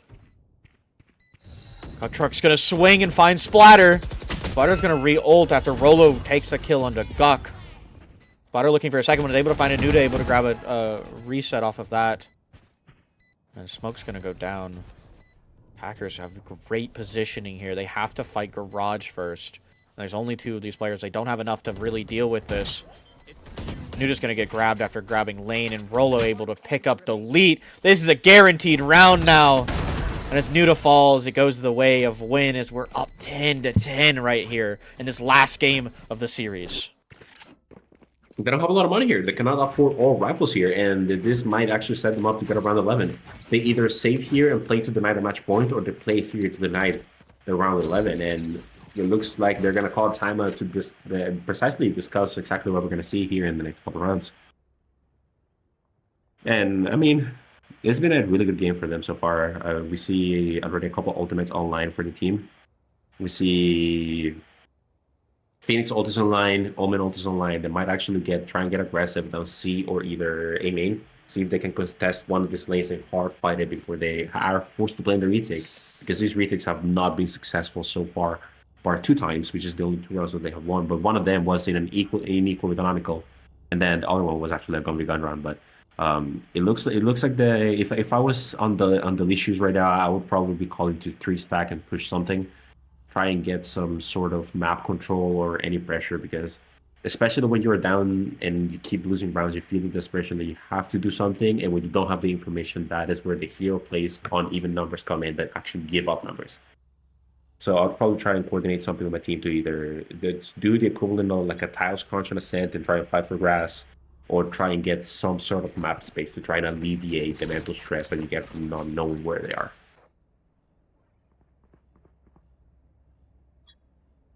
After this timeout, it's going to be Win hard fighting A now. Ult coming out from Yoru to see if they can't clear out A side, and it seems a little bit of a change has been made. They've moved away, Delete from A side. They expected a C push, and have full control on A for Win. They're going to have to use utility to clear these players out of these spots. They don't have a KJ ult to work with. They're going to have to use the Phoenix ult to find something. And the retake once again, a 5v5 retake. Just goes to find the Alter. Lane grabbing Lance. Fall down now. Looking to fight Lane under in hell. But it's going to be Lane to find the fight. Nuda grab one on the Just Ghost. Swinging Lane. Able to find one before falling to Nuda. Rolo grabbing one on the flank. And it's all up to the player in hell to hold it alive for their team. 7 HP, 8 bullets, and a dream. Looking to finish off this game, but it's not been hard, or not been easy. Oh, Splatter to finish it off. An 11-10 up win. What an absolute game we've seen. It's not exactly what I would call an even game. It's been just one-sided in 2 different halves. But it's being an absolute masterclass. These rounds are actually getting really, really close and closer as the rounds come up. And then we're kind of seeing like a very similar stat line to what we saw from Zizora and Lane in game 1, where Rolo and Just Ghost have 43 kills combined. And they're actually like pulling an insane amount of numbers. Rolo with the triple-double down already on the Cypher. And they're on a save. They're on a save, and it looks like they're playing for the overtime. I agree. Looking to see if they can play for their overtime. And as we go into this one, a possible B take for win here. Playing from Garage, Smoke's going out, and the B player is going to go ahead and give up that space. One trying to walk out of Garage. Delete's able to get back out. He's going to threaten a walkout. And Lane trying to get past this trip, but he's going to get spotted by it. They're going to find those players, and as they retake these spaces, trying to find better places, it's been a lot better, the attackers, to take these spaces. Lane grabs one in the lane. Gonna be the omen to be the demise. This Lane just finds one through the smoke. Lands off of the board. Splatter able to hold it alive before Lane finds it. Lane and Splatter, last 2 alive, 2 HP in a dream. It's not gonna be enough to fight against Lane, who grabs the last kill, grabs the round, and we're closer to OT. And what I hear we're on coming out from Lane, it's actually insane that he got 4 there, starting with a right click on the omen through the smoke. That has to be demoralizing for win. But if they can keep their mental up, they have the economy. They don't really have to worry about anything. I do believe that the other team is also full economy. Yes, everybody has full utility and full armor and guns, and they have an operator coming out from lane. Now this can be really, really dangerous. They're bringing out the operator really late into game. They're not going to be expecting this, and they're going to walk straight into their hands. They have been putting a Cypher Cage for the cross, so they might be safe, but I would be impressed if lane doesn't get one here. And the close spots, it was actually Yorko that he shot. They get spotted, they know he has an op, and now the rotation started to come in from the Zizora haters. They're getting aggressive on A side. Full taking the space. Splatter looking to get the plant down. Rolo able to grab Gut Truck, but they're not ready for Nuda. Lane to grab one as well into Splatter. Splatter going to cut that out with an ult. Gonna have to get aggressive though. This ult forces them to fight. And Delete realizes that they can use this KJ to waste time, but it's not going to be enough of a time waste as Delete's going to be able to find Splatter off of the board. The KJ is going to go down. And they're going to be forced off of A. Full control going towards the side of the defenders as Buddha going for the defuse. One up, Delete trying to hold it alive as he takes out Lance. They're going to stick it. They're going to stick another round. And it's already Zizora haters locked into OT. And this might be a fake combo that we're coming up onto now. And this is absolutely crazy.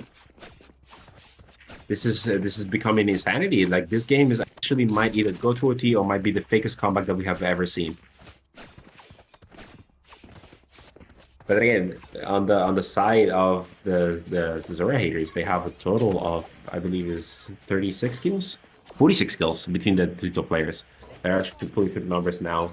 That they were not earlier in the game, and now we have double operator on the side of the Zizora haters, both of the duelists holding on op line. And Lane with a beautiful shot to start it out. Another op coming out. Flash is going to happen. They're going to have to exit Chess, being staved alive by that smoke coming out from Lane. And an early start to this round. It's not looking good for win. This is their last chance to stay in champions, and it's not holding together well. Lane with an op holding apart their chances. Delete on the short side, taking this space. And the last two players left alive on long, getting util spammed. It's looking like a lock for Zizora haters. as an ult's gonna happen out. They're gonna look for them walking away. But it's still a 2v5. They've still got to find this. They need this round if they want to keep their champions spot alive and well. One of them's going to get spotted. It's known to be A at this point. They're just waiting 40 seconds until we find out the answer to who goes to champions. They're looking for it. Op shot's going down, and the time is ticking. It's not in the favor of Win. They've got to go. They've got to make some sort of plan. Lance looking for it, smoking out on a B, but he's looking for his fight. They're going to try to fake something out, but Gut Truck up on the top. And will he find it? He gets taken out by Lance with a headshot. Another one there. Delete to take him out. The last player alive. It's all up to Splatter. The only thing holding them away from losing this season is going to be Lane. And they're off the board. They're going out of Champions contention as the Cesura haters qualify at the first time of asking. And what a game for both teams. Really gave it their all, and absolutely an amazing attempt at a comeback from Win. Really, really well played. I do love how they managed to adapt and actually try and overcome the difficulties that they had. And really, really well played from both teams. I'm absolutely happy of what I saw, and I hope that both of these teams get to play in Underpeel Season 5 because these guys absolutely killed it at the end of that game.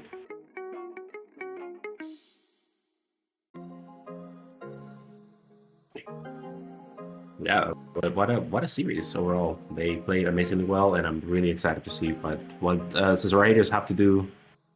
Cesura haters are gonna do a champions. I mean, they are showing promise, especially for such a recent roster, and they probably are gonna get more things that they can sort out towards the end of the week. You can come into the champions. I'm looking forward to if they can get the practice time in, what they can achieve further into the season. And thank you to both teams for making this, but we're going to jump over to the C10 game as there is a bit of a time crunch right now. Waiting. And thank you, like I said, to both of them. We're going to jump to a quick break while we get the other two casters in. And thank you to Sierra for joining us today. Absolutely. Thank you for having me. Bye-bye, guys. Have a good rest of your day.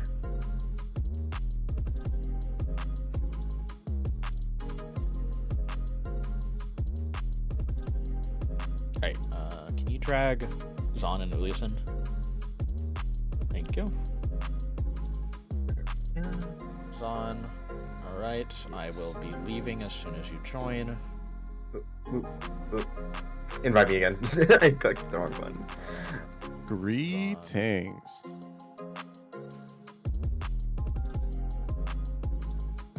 Alright, I'm Let's leaving. get it.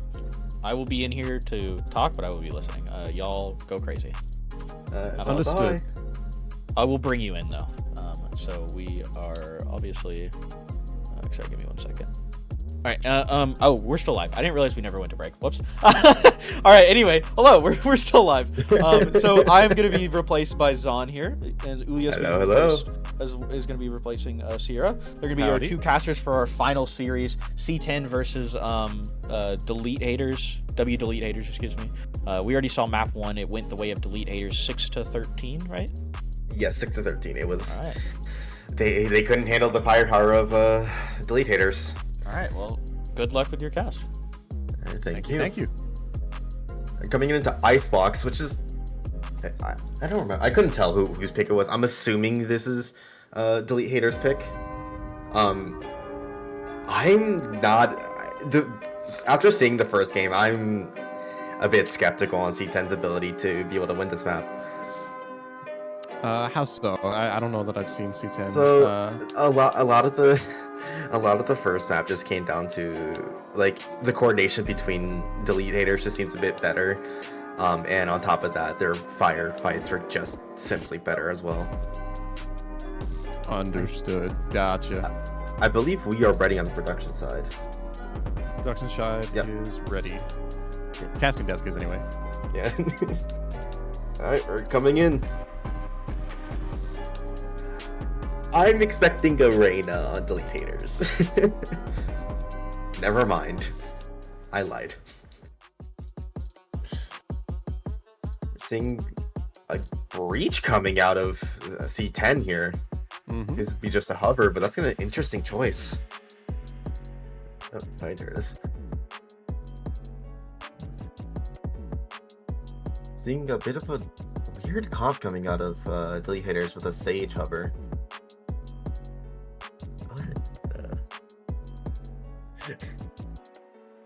C10 not sure who to pick for their fifth here.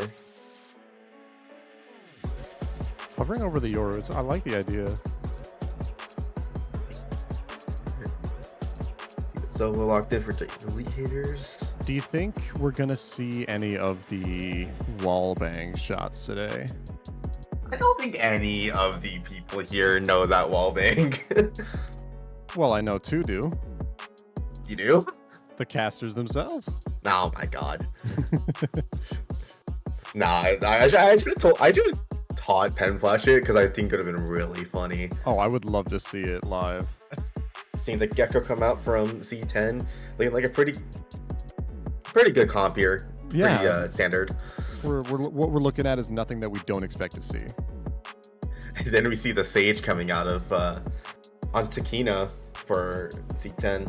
Not C10 the Deleters. and still not like the strangest pick that I've ever seen for an Icebox game. I think we're in for a question of macro here. Which team can fight and win better? A lot of it just comes down to, even with like good like proper util, it just comes down to firefights. JG might be able to take it out in the end, but I don't know. The combination of Delete, Cezora Pen Flash and Crazed is just really good. So looking on the first map, so right. let's hope that C10 can bring it together on the Icebox here. Looking like we're going for a standard A hit on the attackers here on C10. You have a KJ Molly set up on A site, and the normal KJ setup for, Icebox on defense. We're tech pause already. 10 here. Oh, we got a tech pause in play. I here look like VCT Americas. Really, this is the pinnacle of Valorant. Tech pausing. You gotta make it authentic. You gotta. Oh. Oh, we're good. Alright. Looking like a bit of an A stack here on the defenders with a 1-1-3 coming out. Right. Let's see how well this Sage can stall this A push. Seems like they're gonna try and fight for it with the. Yeah. And we are live. Alright. We're seeing the default Viper orb under tube here.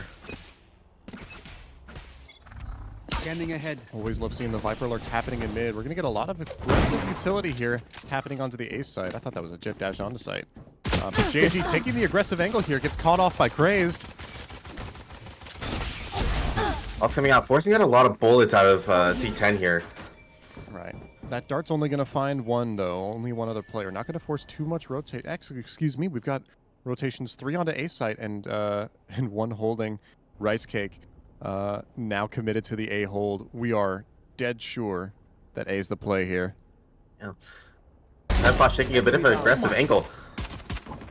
Crazed is going crazy right now. She gets 2 headshots right off the start of the round. Gets spammed out, though, by Ibing. Ooh. Pop stops with a great trade on the Cezora. Gets traded out instead by Rice Cake, though. And Omista grabbing Takina on site, now getting the plant down. A 2 versus 2. Not aware of Rice Cake, though. After that gunshot, though, takes out Ibing. Flicks onto Omista. Can't get the kill, though. Pen Flash, left alone, can pick up the KJ diff to win the first round for Delete Haters. Pop stops getting that pick onto Cezora was so integral to winning that round. I think I can't. Unlucky. It was just. It opened up the site so much, and the other people just couldn't be in the proper positions after that to just get not traded. Right.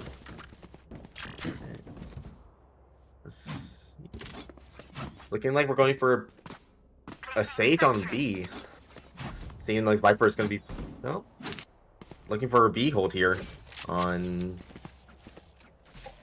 I lied. They're leaving mid open. The 2-0-3. Looking like a mid push coming out from C10 here, and see how effective it is. Poison orb and mid-toxin screen down. Ooh, the tube walk. I love me some tube walk. We love our mid pressure. We always do. As we see 4 players pushed up into tube, they do get one traded out though. Cesora trying to defend as much as possible, shooting through the Guardian. Can't find anybody though. Takes some damage themselves. We're gonna find ourselves hitting onto B side into Pen Flash. Grabs one before getting traded out by Lotus here. Last player standing. Oh, Takaino with the spray down. 2 for the Spectre. Ooh, what a Cesora clean there to pick it shot. Yeah, despite losing the round, I really like that play from C10. I just think that the landing of it was a bit slow. Right. Like if they had gone everyone on site to plant for that snowman angle, that could have been a round win for them. Looking like the same positions on defense as the pistol round, almost same position for everyone. JG coming out with the attack site op, the naked op here. Always a fun idea. Ooh, I like this. So Zora aware of how long it takes, or how far that hearing radius goes. Question is, are we aware of it? Yes, we are, but it doesn't even matter. So Zora gets eye-bing for nothing. We are going to pick up one, though, on the attacking side. We are 4 stacked into A main here. Contain, pub subs, catching Cesora off guard, swapping guns. I thought choosing to give up his mid lurk to group up with the rest of the team, but that might cost them the round here. They don't know that they're rotating over yet. We've given up the space, but we can't rely on that turret when that orb is cutting off all communication between the turret and the team. The wall on A is still there, and they'll hear it if they decide to shoot it. And look at this, C10 have cleverly, as they may be, have forced the rotate off of the A site. They're going to get site for free. They don't know it just yet, but they do. They are going to get site for free here. As we try to flood back into the screens. We're going to take these gunfights, but we're not going to find any trades of life just yet. This plant is going to go down. No doubt about it. Pen Flash grabbing pub subs on the way in. But it doesn't even matter. C10 are ready for it. What an... I'll tell you what. But a good re-hit. Pen Flash dropping away from mid did absolutely drop the round for them. You're 100% correct there.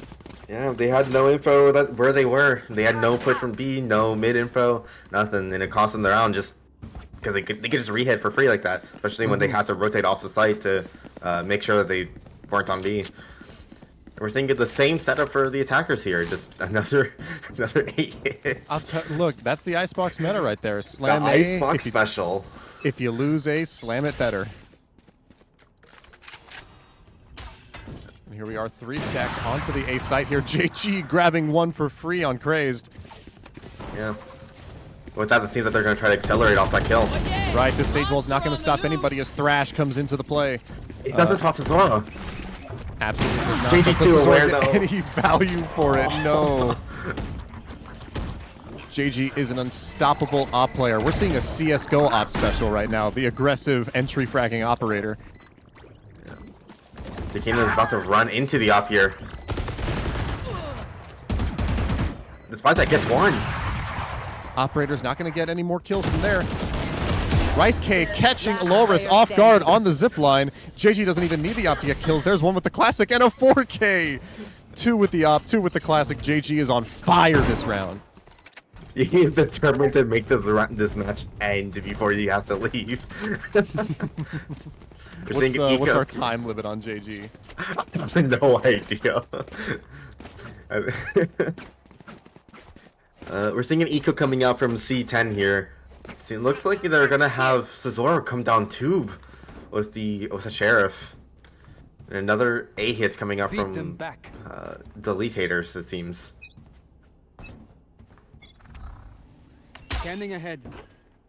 Seems like they're watching out the tube hit. Crazed with the sheriff, hoping to find some information, listening in carefully. Omisa spotting at least one player of the year coming down tube. And here it is. Here's what we like to see. Cesora all the way down mid has confirmed C10 has to be all 5 in A right now. Omista trying to counter that lurk, but it's not going to happen. It's going to encourage the full rotations coming in. Rice Cake moving into the A defense as well. He's looking to try to take this 1v1 of this flank. Might be a bit of a mistake if Cesora decides to go fight it. Revealing area. Here we go, here with our execution. We've darted, we've dizzied. JG gets the pick onto Crazed. But we're not pushing sight just yet. As we try to flood out, Pen Flash gets caught by Lotus, and PubSub grabs to kind of now onto sight in a 5 versus 2. JG's trying to get more done with the operator. Absolutely does. Who'd have thought it wouldn't happen? We trade out a Sova for a Viper. JG spotted that the wall was a bit wrong and managed to get the shot right over it. What a great round from C10 there. Making sure not to give up the flank too easily for the 2 push and accelerating off of the kill that they needed off on the site on the Sova. And what is 40 minutes from now? So yeah, they need to end this game fast. Yeah, we're looking to finish out as quick as we can. They're getting another Icebox special here, but the defense decided to go for a 2-1-2 for a B push, it seems. Revealing area.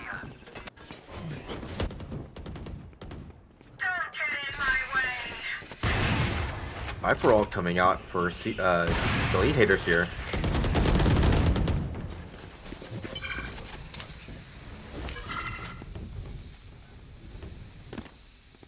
Viper is going to slow down our attack side extremely to a glacial pace as PubSub's hopefully trying to get some information with the counter Viper pit though. Almost exactly overlapping each other. We're trading drones here, trying to find one another. They know that they have to hit A here, so there's always all the way a B. So they're not going to be more than a game while this happens. Not at all whatsoever. We get a 1-to-1 trade here to kind of trade it out for Ibing. Ooh, that's Defender's Viper ult down. It's going to be a difficult play to make here as Craze tries to catch a timing inside. Absolutely does! Craze stops the plant, but Loris is there to pick up the trade. Zora's going to be super late Spike planted. for this plant. It's going to be a tough round for him. All right, C10 in a 3 versus 1 post plant with the Viper ultimate. And off covering the top angle. Oh no. When we talk about proper play, this is what we mean. Yep. Who can slam A better? It was honestly a perfect round coming up from C10. That was the counter Viper ult to flush out the other Viper. Perfect. Both teams aware of the macro as well, droning into each other's Viper ults at the same time. Gotta love it when a plan comes together. Yeah, it was a great plan and it worked out pretty well. Another eco coming up from Delete Haters. They seem to go for an A stack here. Let's see if they try to fight for A main itself. It looks like they are.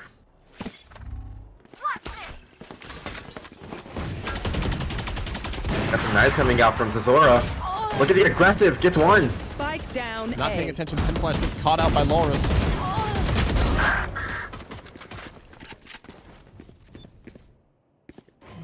Fight in A main happening here. Oh my goodness.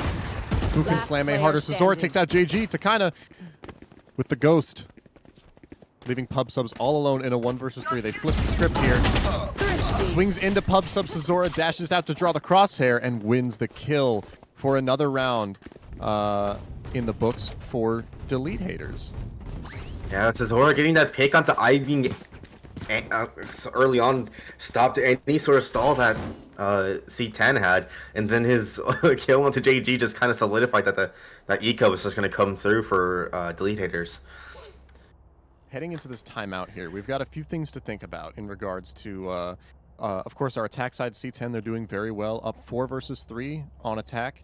But what do you think is going through the defense's mind right now, Team Delete Haters, as we talk about how best to either hold a site or to play these retakes?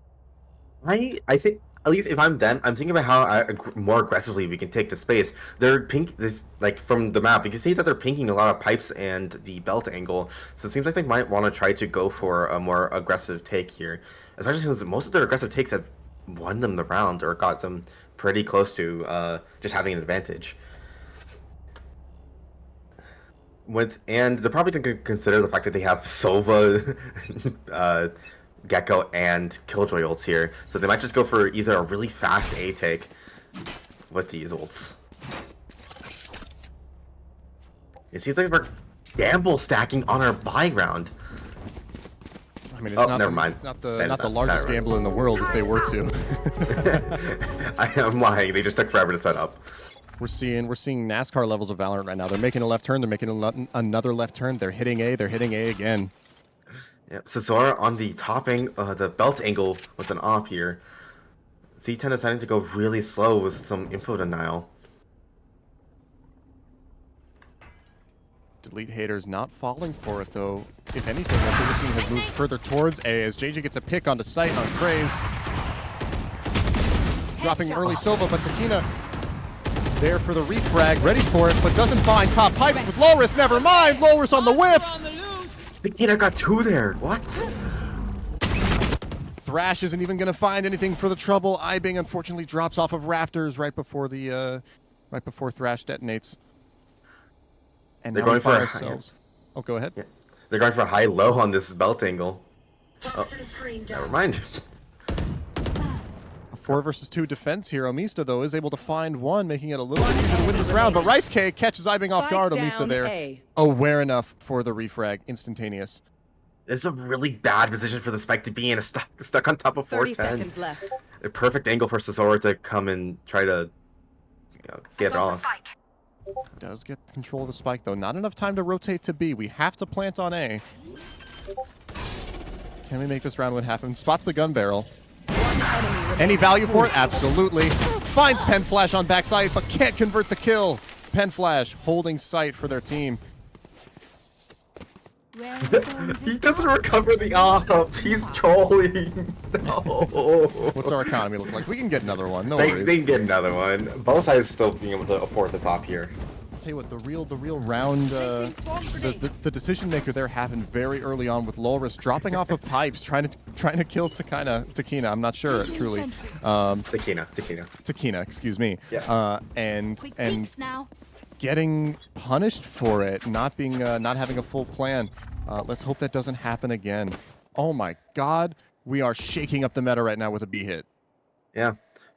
Kind of. Not necessarily a read, but they are already pretty stacked towards B here, or at least in mid, for a fast B retake. Delete The haters, op all posted things up on considered, they're prepared for it. Yeah. The op posted under pipes here, looking to their spawn. Loris, unfortunately, getting caught up mid by Pen Flash's lurk, confirming that there's nobody on A site. Now prepared to Zora. What was that flank? Jeez. What a shot as we shut down the wingman plant. We forgot to play anti-denial here. And now C10 in a very tough position as they drop another player in a 4 versus 2. Great design to burn the ultimate here.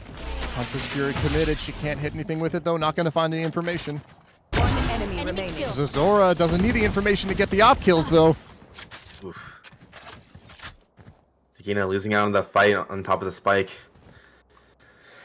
30 seconds left. Scanning This ahead. is... Oh no. Craze on the perfect crossfire for Cesora here. Absolutely. Yeah. What a great hold for delete haters there. The op which is in the perfect position to hold the site. Cezora's positioning has been outstanding for the last couple of rounds here with that operator. Looks like we're seeing just a question now, not necessarily who can slam A harder, but who can op diff. Yeah. Seems like they're opting to... Oh, there's a late timeout coming in from C10 here. I didn't even know we can go that late. C10's going to have to reevaluate their attack strategy. What do you think they're going to be focusing on heading into these next couple of rounds? Because they have lost 3 consecutive now. Well, they're not getting... They haven't done a mid lurk much. They were trying to do it that round, and Penflash just decided to walk out of the smoke like a crazy man. I would like to see them start either using like shock dart lineups to break this turret, or just straight up just putting down the orb in mid and just using that to break the turret. To try to at least slow down some of these rotates, or just do a straight up mid play. In terms of the A hits, I think they just need to... I don't know. At this point, I have no idea. I think they just need to... they just need to get the initial main space and then choose to re-hit later on if they have a mid lurk there. And if they don't, then it's going to be a bit of a gamble to re-hit like that. We're seeing the ops of Cesoric over here on A site, about to meet this A push from C10. Dart will spot Cesor on top of 410. Fast entry comes in here. We're jumping up the zip line here. Can we find any kills for it? No. The Killjoy are coming out. They are pinging the safe spots, so they know that they exist. Let's see if we can find any lineups for it. Absolutely we do. Pressing into a JG on top of Jen. What an amazing dash. Gets another one for free. Takina there with the trade. Now 2 for 1 in a 3 versus 4 retake. Delete haters waste no time getting this lockdown online. But the Hunter's Fury comes in from Craze there to shut it down. They don't want to drop any of this momentum, but Pet Flash is there, pushing in, canceling it, guaranteeing the Killjoy lockdown stays alive, breaking the Molotovs, and sticking this defuse. We have no way to defend against this. Just a second too late from Omista that spray down. What a retake. Yeah, there's a bit of a mistake on Craze's part. No, not Craze. On the Pub Sub's part to decide to use his ult there in front of Jen. Or behind Jen like that. It cost him the round, really. He could have easily just went to jail area and done it there. Absolutely.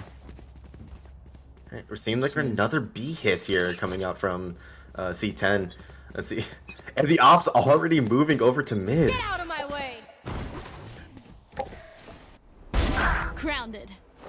We saw this super dash coming up from JT to pick up I forgot that existed to pick up Sasora in mid. The off is down for delete haters. I thought that had been patched. I hope we got a clip of that. A live super dash in the Underpeel.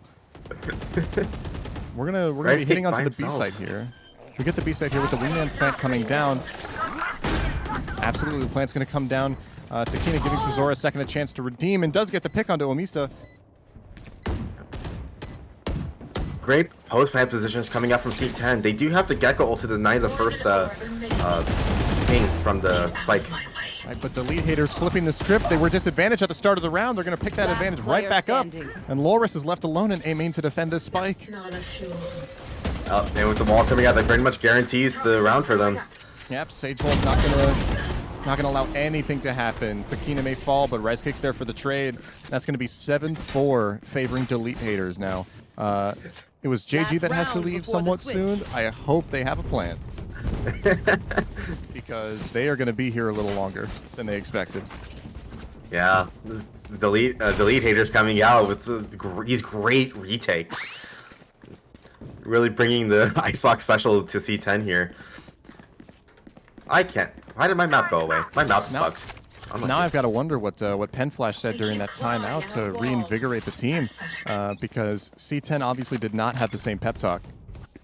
Yeah, it just seems like delete haters are properly playing off each other now. Cesora up in nest. This early aggression here does get jump spotted, but not to get found immediately. Grabs Omista for free. Loris grabbing some kind on the side execute I-Bang there to the trade. Now we've traded 2 for 2 here. 3 versus 3 on this defense. 3 versus 1 on site. We have 2 players walking through the flank. We're going to invest the Viper's Pit here, trying to guarantee this plant. Oh yeah! Monster on the loose! The drone will spot everywhere inside of it, as well as the Gecko ult. It doesn't check generator. Pen Flash with the flank does grab pub subs for free. Make that I-Bang as well for 2, and Craze there to catch Loris while not paying attention. That's going to be an 8-4 half favoring the delete haters here. What a great flank from Crazed and Pen Flash there. Absolutely. Well, that was Craze on site. No, sorry, Crazed on fire. Yeah, Pen Flash didn't Rice Cake. Yeah. Craze was able to take advantage of the confusion Pen Flash caused. An amazing team play. Whoever's IGLing for delete haters right now is doing a fantastic job. It's Pen Flash. It is Pen Flash. Yeah, I was talking. I actually spoke to Pen Flash. Pen Flash is IGLing for the rest of his team, while Cesora just kind of goes along and just does his thing. Understandable. Delete haters coming out saying "screw the meta" and starting off with a B site, B hit pistol round.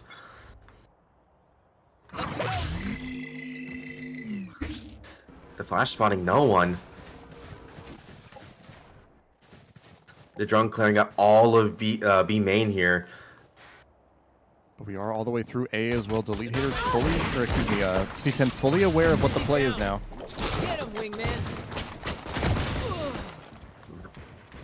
We're gonna see these picks coming in onto site as we guarantee this. We're gonna guarantee this advantage as we hit on site. Icebox recalled his turns. They don't. No one's watching flank right now. This could be a really good timing for C10. Spike planted. Here it comes. Let's see what value we can get. Absolutely, we get 1 for free. Make that 2. Trade it out though. 2 for 2. 3 versus 2 in this retake. Sticking the bomb. Lotus grabs it for half. Can we get it? No. Cesar goes for the knife and can't get the kill. Ring around the rosy as we get rice cakes. Oh. Drops to Lotus here. Clutch. C10 are going to take the pistol round on their defense side here, saying we are not out of this game yet. Icebox recalling his turn. Actually, just lost in that round. And once again, we see what we saw before. Penflash giving up potential mid lurks or potential now lurk watches is going to be losing rounds for the team. Let's hope that's a lesson learned and chalk it up to that. It's wild that he decided to recall it anyways. We're seeing a mid hit coming out from delete haters here. Potentially just going to go for an eco play like C10 did where a 2-block happens. No Viper Orb coming out from C10 delete haters here. He needs to spots Penflash in mid, but Penflash is the one to take the kill. Oh my god. That's crazy. This is not what I'm seeing right now. This is not what I'm seeing. JG for 2 and then 3! Oh. This is not what I'm seeing right now. Cesora fighting in kitchen for their life does take out JG. What a shot from Cesora here. One enemy remaining. Hub subs grabbing Cesora out of kitchen, but Rice Cake there for the trade. What did we just see? Oh my god. JG with the greatest flick. But that plan from delete haters was so good. To clean a Sage Wall to send everybody up to top tube is one of the most creative things. Possibly too creative, but that's to be debated later on. Oh, Rice Cake with his amazing wrap here, though. One enemy remaining. Does grab 1. Can't get the spray transfer, though. Loris is on top of it. C10 are not out of this match yet. Yeah, but that was an eco for delete haters, and now they got 4 people out.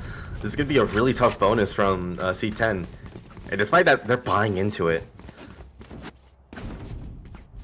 They decided to go for the VCT America special of buying on the bonus.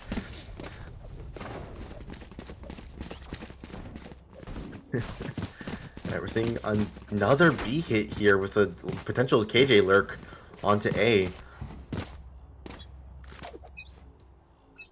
Seeing a 2-1-2 here for the defenders.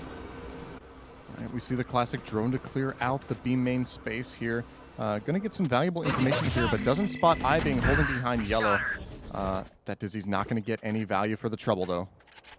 Yeah, with Penfox over here on A, he knows that they're not lurking through A main at least. They could potentially just leave B and go for an A hit. Right, the Or they can kill self-insert Ivy. Penflash. Oh my god, Lol with the wall out. Cesora there for the trade, though, but we're in a 4 versus 3 now. Make that a 4 versus 2 as delete haters are going to take the advantage here. Yeah, opting to just leave. Penfox is all the way up A. They have a free sight here. There it is, that early turret there to watch the A push through, gets a self-insert. enemy JG tries to jump around Penflash's shots, but can't make it happen. Plant the spike. What a great lurk from Penflash, allowing the team to just rotate. A 4v1 here for Pub Subs, only with the Bulldog. Penflash ain't lurking at this point. Penflash is skulking about, scheming. Pub Sub's gonna find a bunch of information with that dart. Not able to play off of any of it, though. As the wrap comes around, 3 players make that 2 push. No, that is 3 pushing into him. For Cesora's 3K. 9-6 favor of delete haters. I hate to say it, but Yeah, what a probably great best to round play from delete team. haters. The B So, main take to what's get the the plan? couple picks that they needed, then Penflash just walking onto A side for free. gun It's a great plan coming up from the leaders. Let's see if C10 can adjust. C10 on a bit of a weird buy here. JG opting to buy the op and put it on B, despite some of the members not being able to buy. Zora gonna activate knives here.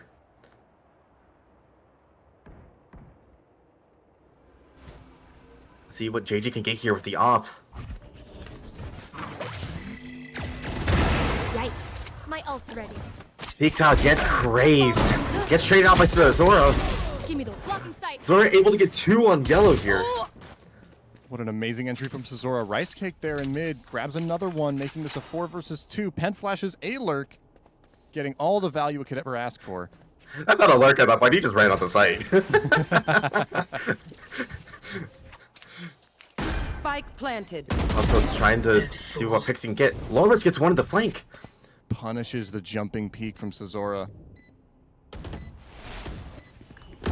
One enemy remaining. Low risk traded out for 1, making a 2 versus 1 against pub subs right now. We've seen the situation before with worse numbers. Can pub subs close it out in a 1 versus 2? Upset's in a really bad position here. There's a sage wall, so he has to go all the way around and waste all this time clearing angles. He wouldn't have to. Exactly. They know exactly where we're coming from here, and we don't even find anybody as we get onto site. The molly off tap, the swing off tap. There's no chance for pub subs anymore. Another molly just to rub it in, and Rice Cake swings out and gets that final kill. Yeah. The C10 are gonna get a bit punished here. Their buy is still really weak after buying that op last round. So Zora out here showing how good he is with that play on B side with his knives. Looking like an A hit here for Delete haters.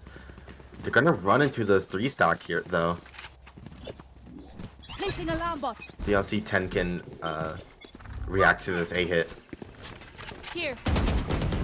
There we go, the early aggression. Ben Flash is going to get that opening pick here. Pub subs there for another one. We got this mid lurks coming through though. Omista trading some utility on site, but doesn't get any value out of it as Zora comes in for the pick, making this another retake scenario. Rice Cake aware of these potential flanks, grabs 2.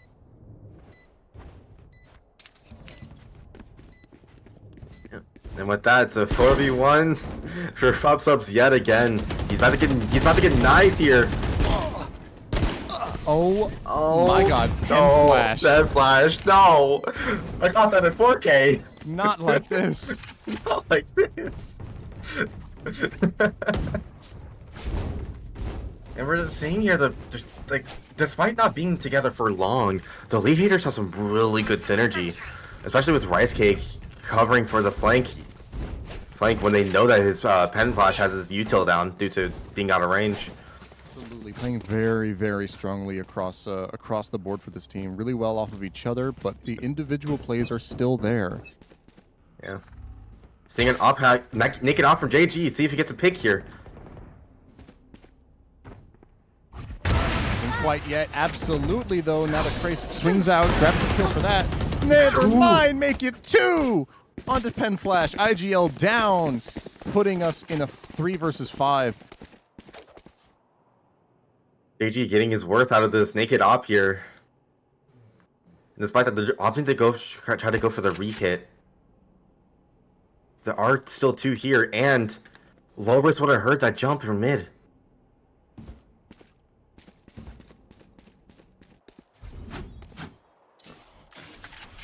Opting to go for some kind of mid hit here. Let's see if they opt to go. They're going through the smoke. They're gonna try to probably. Never mind. I spoke too soon. Go for a 2 push. Let's see if Omista can accept this. Ooh. Expecting it, shot. yes, but can we get the kill? No, as Cesora with an insane shot. Lotus getting picked here. You have to get into an uncontested site. Once again, we've got the Welcome to we've got the Delete Haters classic, the Sage Wall with the plant behind it, and now the Viper's Pit. Even in a 3 versus 4, this would be disadvantage. That's that. Make it a Excuse me. 4 versus 3. Make that a 4 versus 3. JG, never mind, bringing the numbers back down. One enemy But that remaining. operator does get picked for it, though. Run, little man. Being trying to make something happen with the wingman, can't do it. And now we are on match point delete haters in the first map here. Match point. There's a bit of a mistake from C10 to just not let mid, let them go mid. They could have just stacked both sites and they wouldn't have been able to do anything about it. And opting to instead just rotate out for a 3-1-1 at the end there, which ended up costing the round, despite JG's fantastic picks in the beginning. Yeah, again, we're seeing another A hit here, but we're seeing another 3-1-1 for C10 here. We need the Viper alone to ult the site. There's the Viper's pick going down. That's going to be a strong hold here. Let's see if Lotus can play around it properly. Yeah, but Penpot has his ultimate to flash him out. The lockdown comes in. Zora just barely missing Loris, and the Viper's ultimate, never mind, catches eyesight. And there it is. Yeah. Loris gets forced out. Zora on top of the screen here. Planted. Decides to give up the angle. Is ready. One trade is crazed, holding the flank, aware of it. Pub subs goes down, but JG's there for the trade, making some 3 versus 2. Scratch that. 2v2 retake. Rice Cake making a little cubby for himself. Standing. One enemy remaining. These trades are coming in. They're playing together very, very well, but Thrash is going to be too much for Rice Cake. And C10 are going to pick up this next round here. Yeah. That flank coming out from JG and Pub Subs was so won them the round, really. Very, very strong. And despite the a bit of a rough start for C10, I mean, I should pick this up. We have the Sova ult coming out from both sides here. Let's see if they can get any value from it. Oh, I'd love to see me some Sova ultimate value. I just do hope we don't burn them too early. Yeah. On the attacking side, if we can get that early ultimate pick, that would be fantastic. But on defense, it's easy to play your hand too early. They're signing for another 3-1-1 here on the defense. And the attackers are about to run into it here.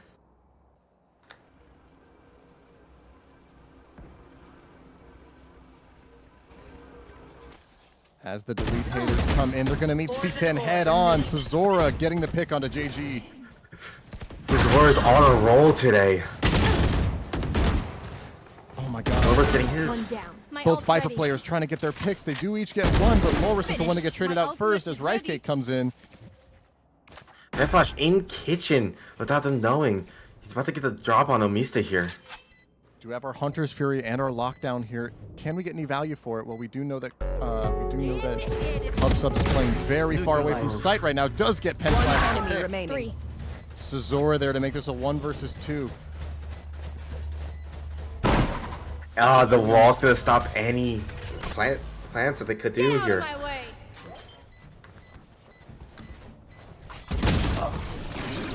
There it is right there. Attackers The delete win. haters are going to take the map, map 1, 13-7. Map 2. against- Map 2. Map 2, excuse me. Yeah, no, they won the series. This is last game.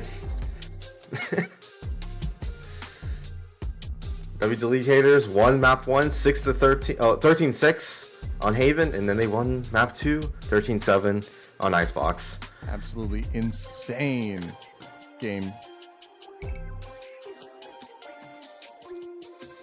Yep, it's both spoiler teams.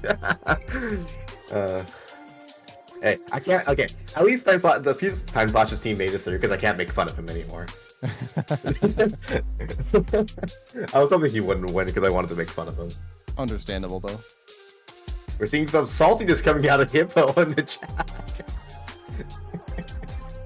Well, I mean, like, when you think of the concept, of course, you know, hey, we've got these two teams that haven't played a single game this entire season. Let's go ahead and form them and try to make it into champions, and they succeed. Absolutely, some people are going to have a problem with that, but at the end of the day, the better team is going to win, and so long as the teams were formed with the Pilo cap in mind, there's no issue against it. Yep. Also, Penbotch has been literally Penbotch has been saying this all season that he was going to do something like this. So I don't know why people are surprised that things Look, exist. Penflash gave us the spoiler alert, and we did not heed it. Like, I've been saying this since I think the first Masters. Alright. Good effort from both teams. It was a great game to watch. Absolutely. I can't wait to see how those teams shape up against the top teams heading into championships. With that, that's yeah. That's about all we have today. Yeah, I was like, yeah, that's all I have. That's all I know. Yeah. Of course, thank you guys for having me on the stream to cast today. Zon, it was a pleasure casting with you, as it always is. Yes, it was. Thank you for having me today, Underpeel team. And with that, we will catch y'all later. Heading back to my 24-hour gaming session. Oh my god.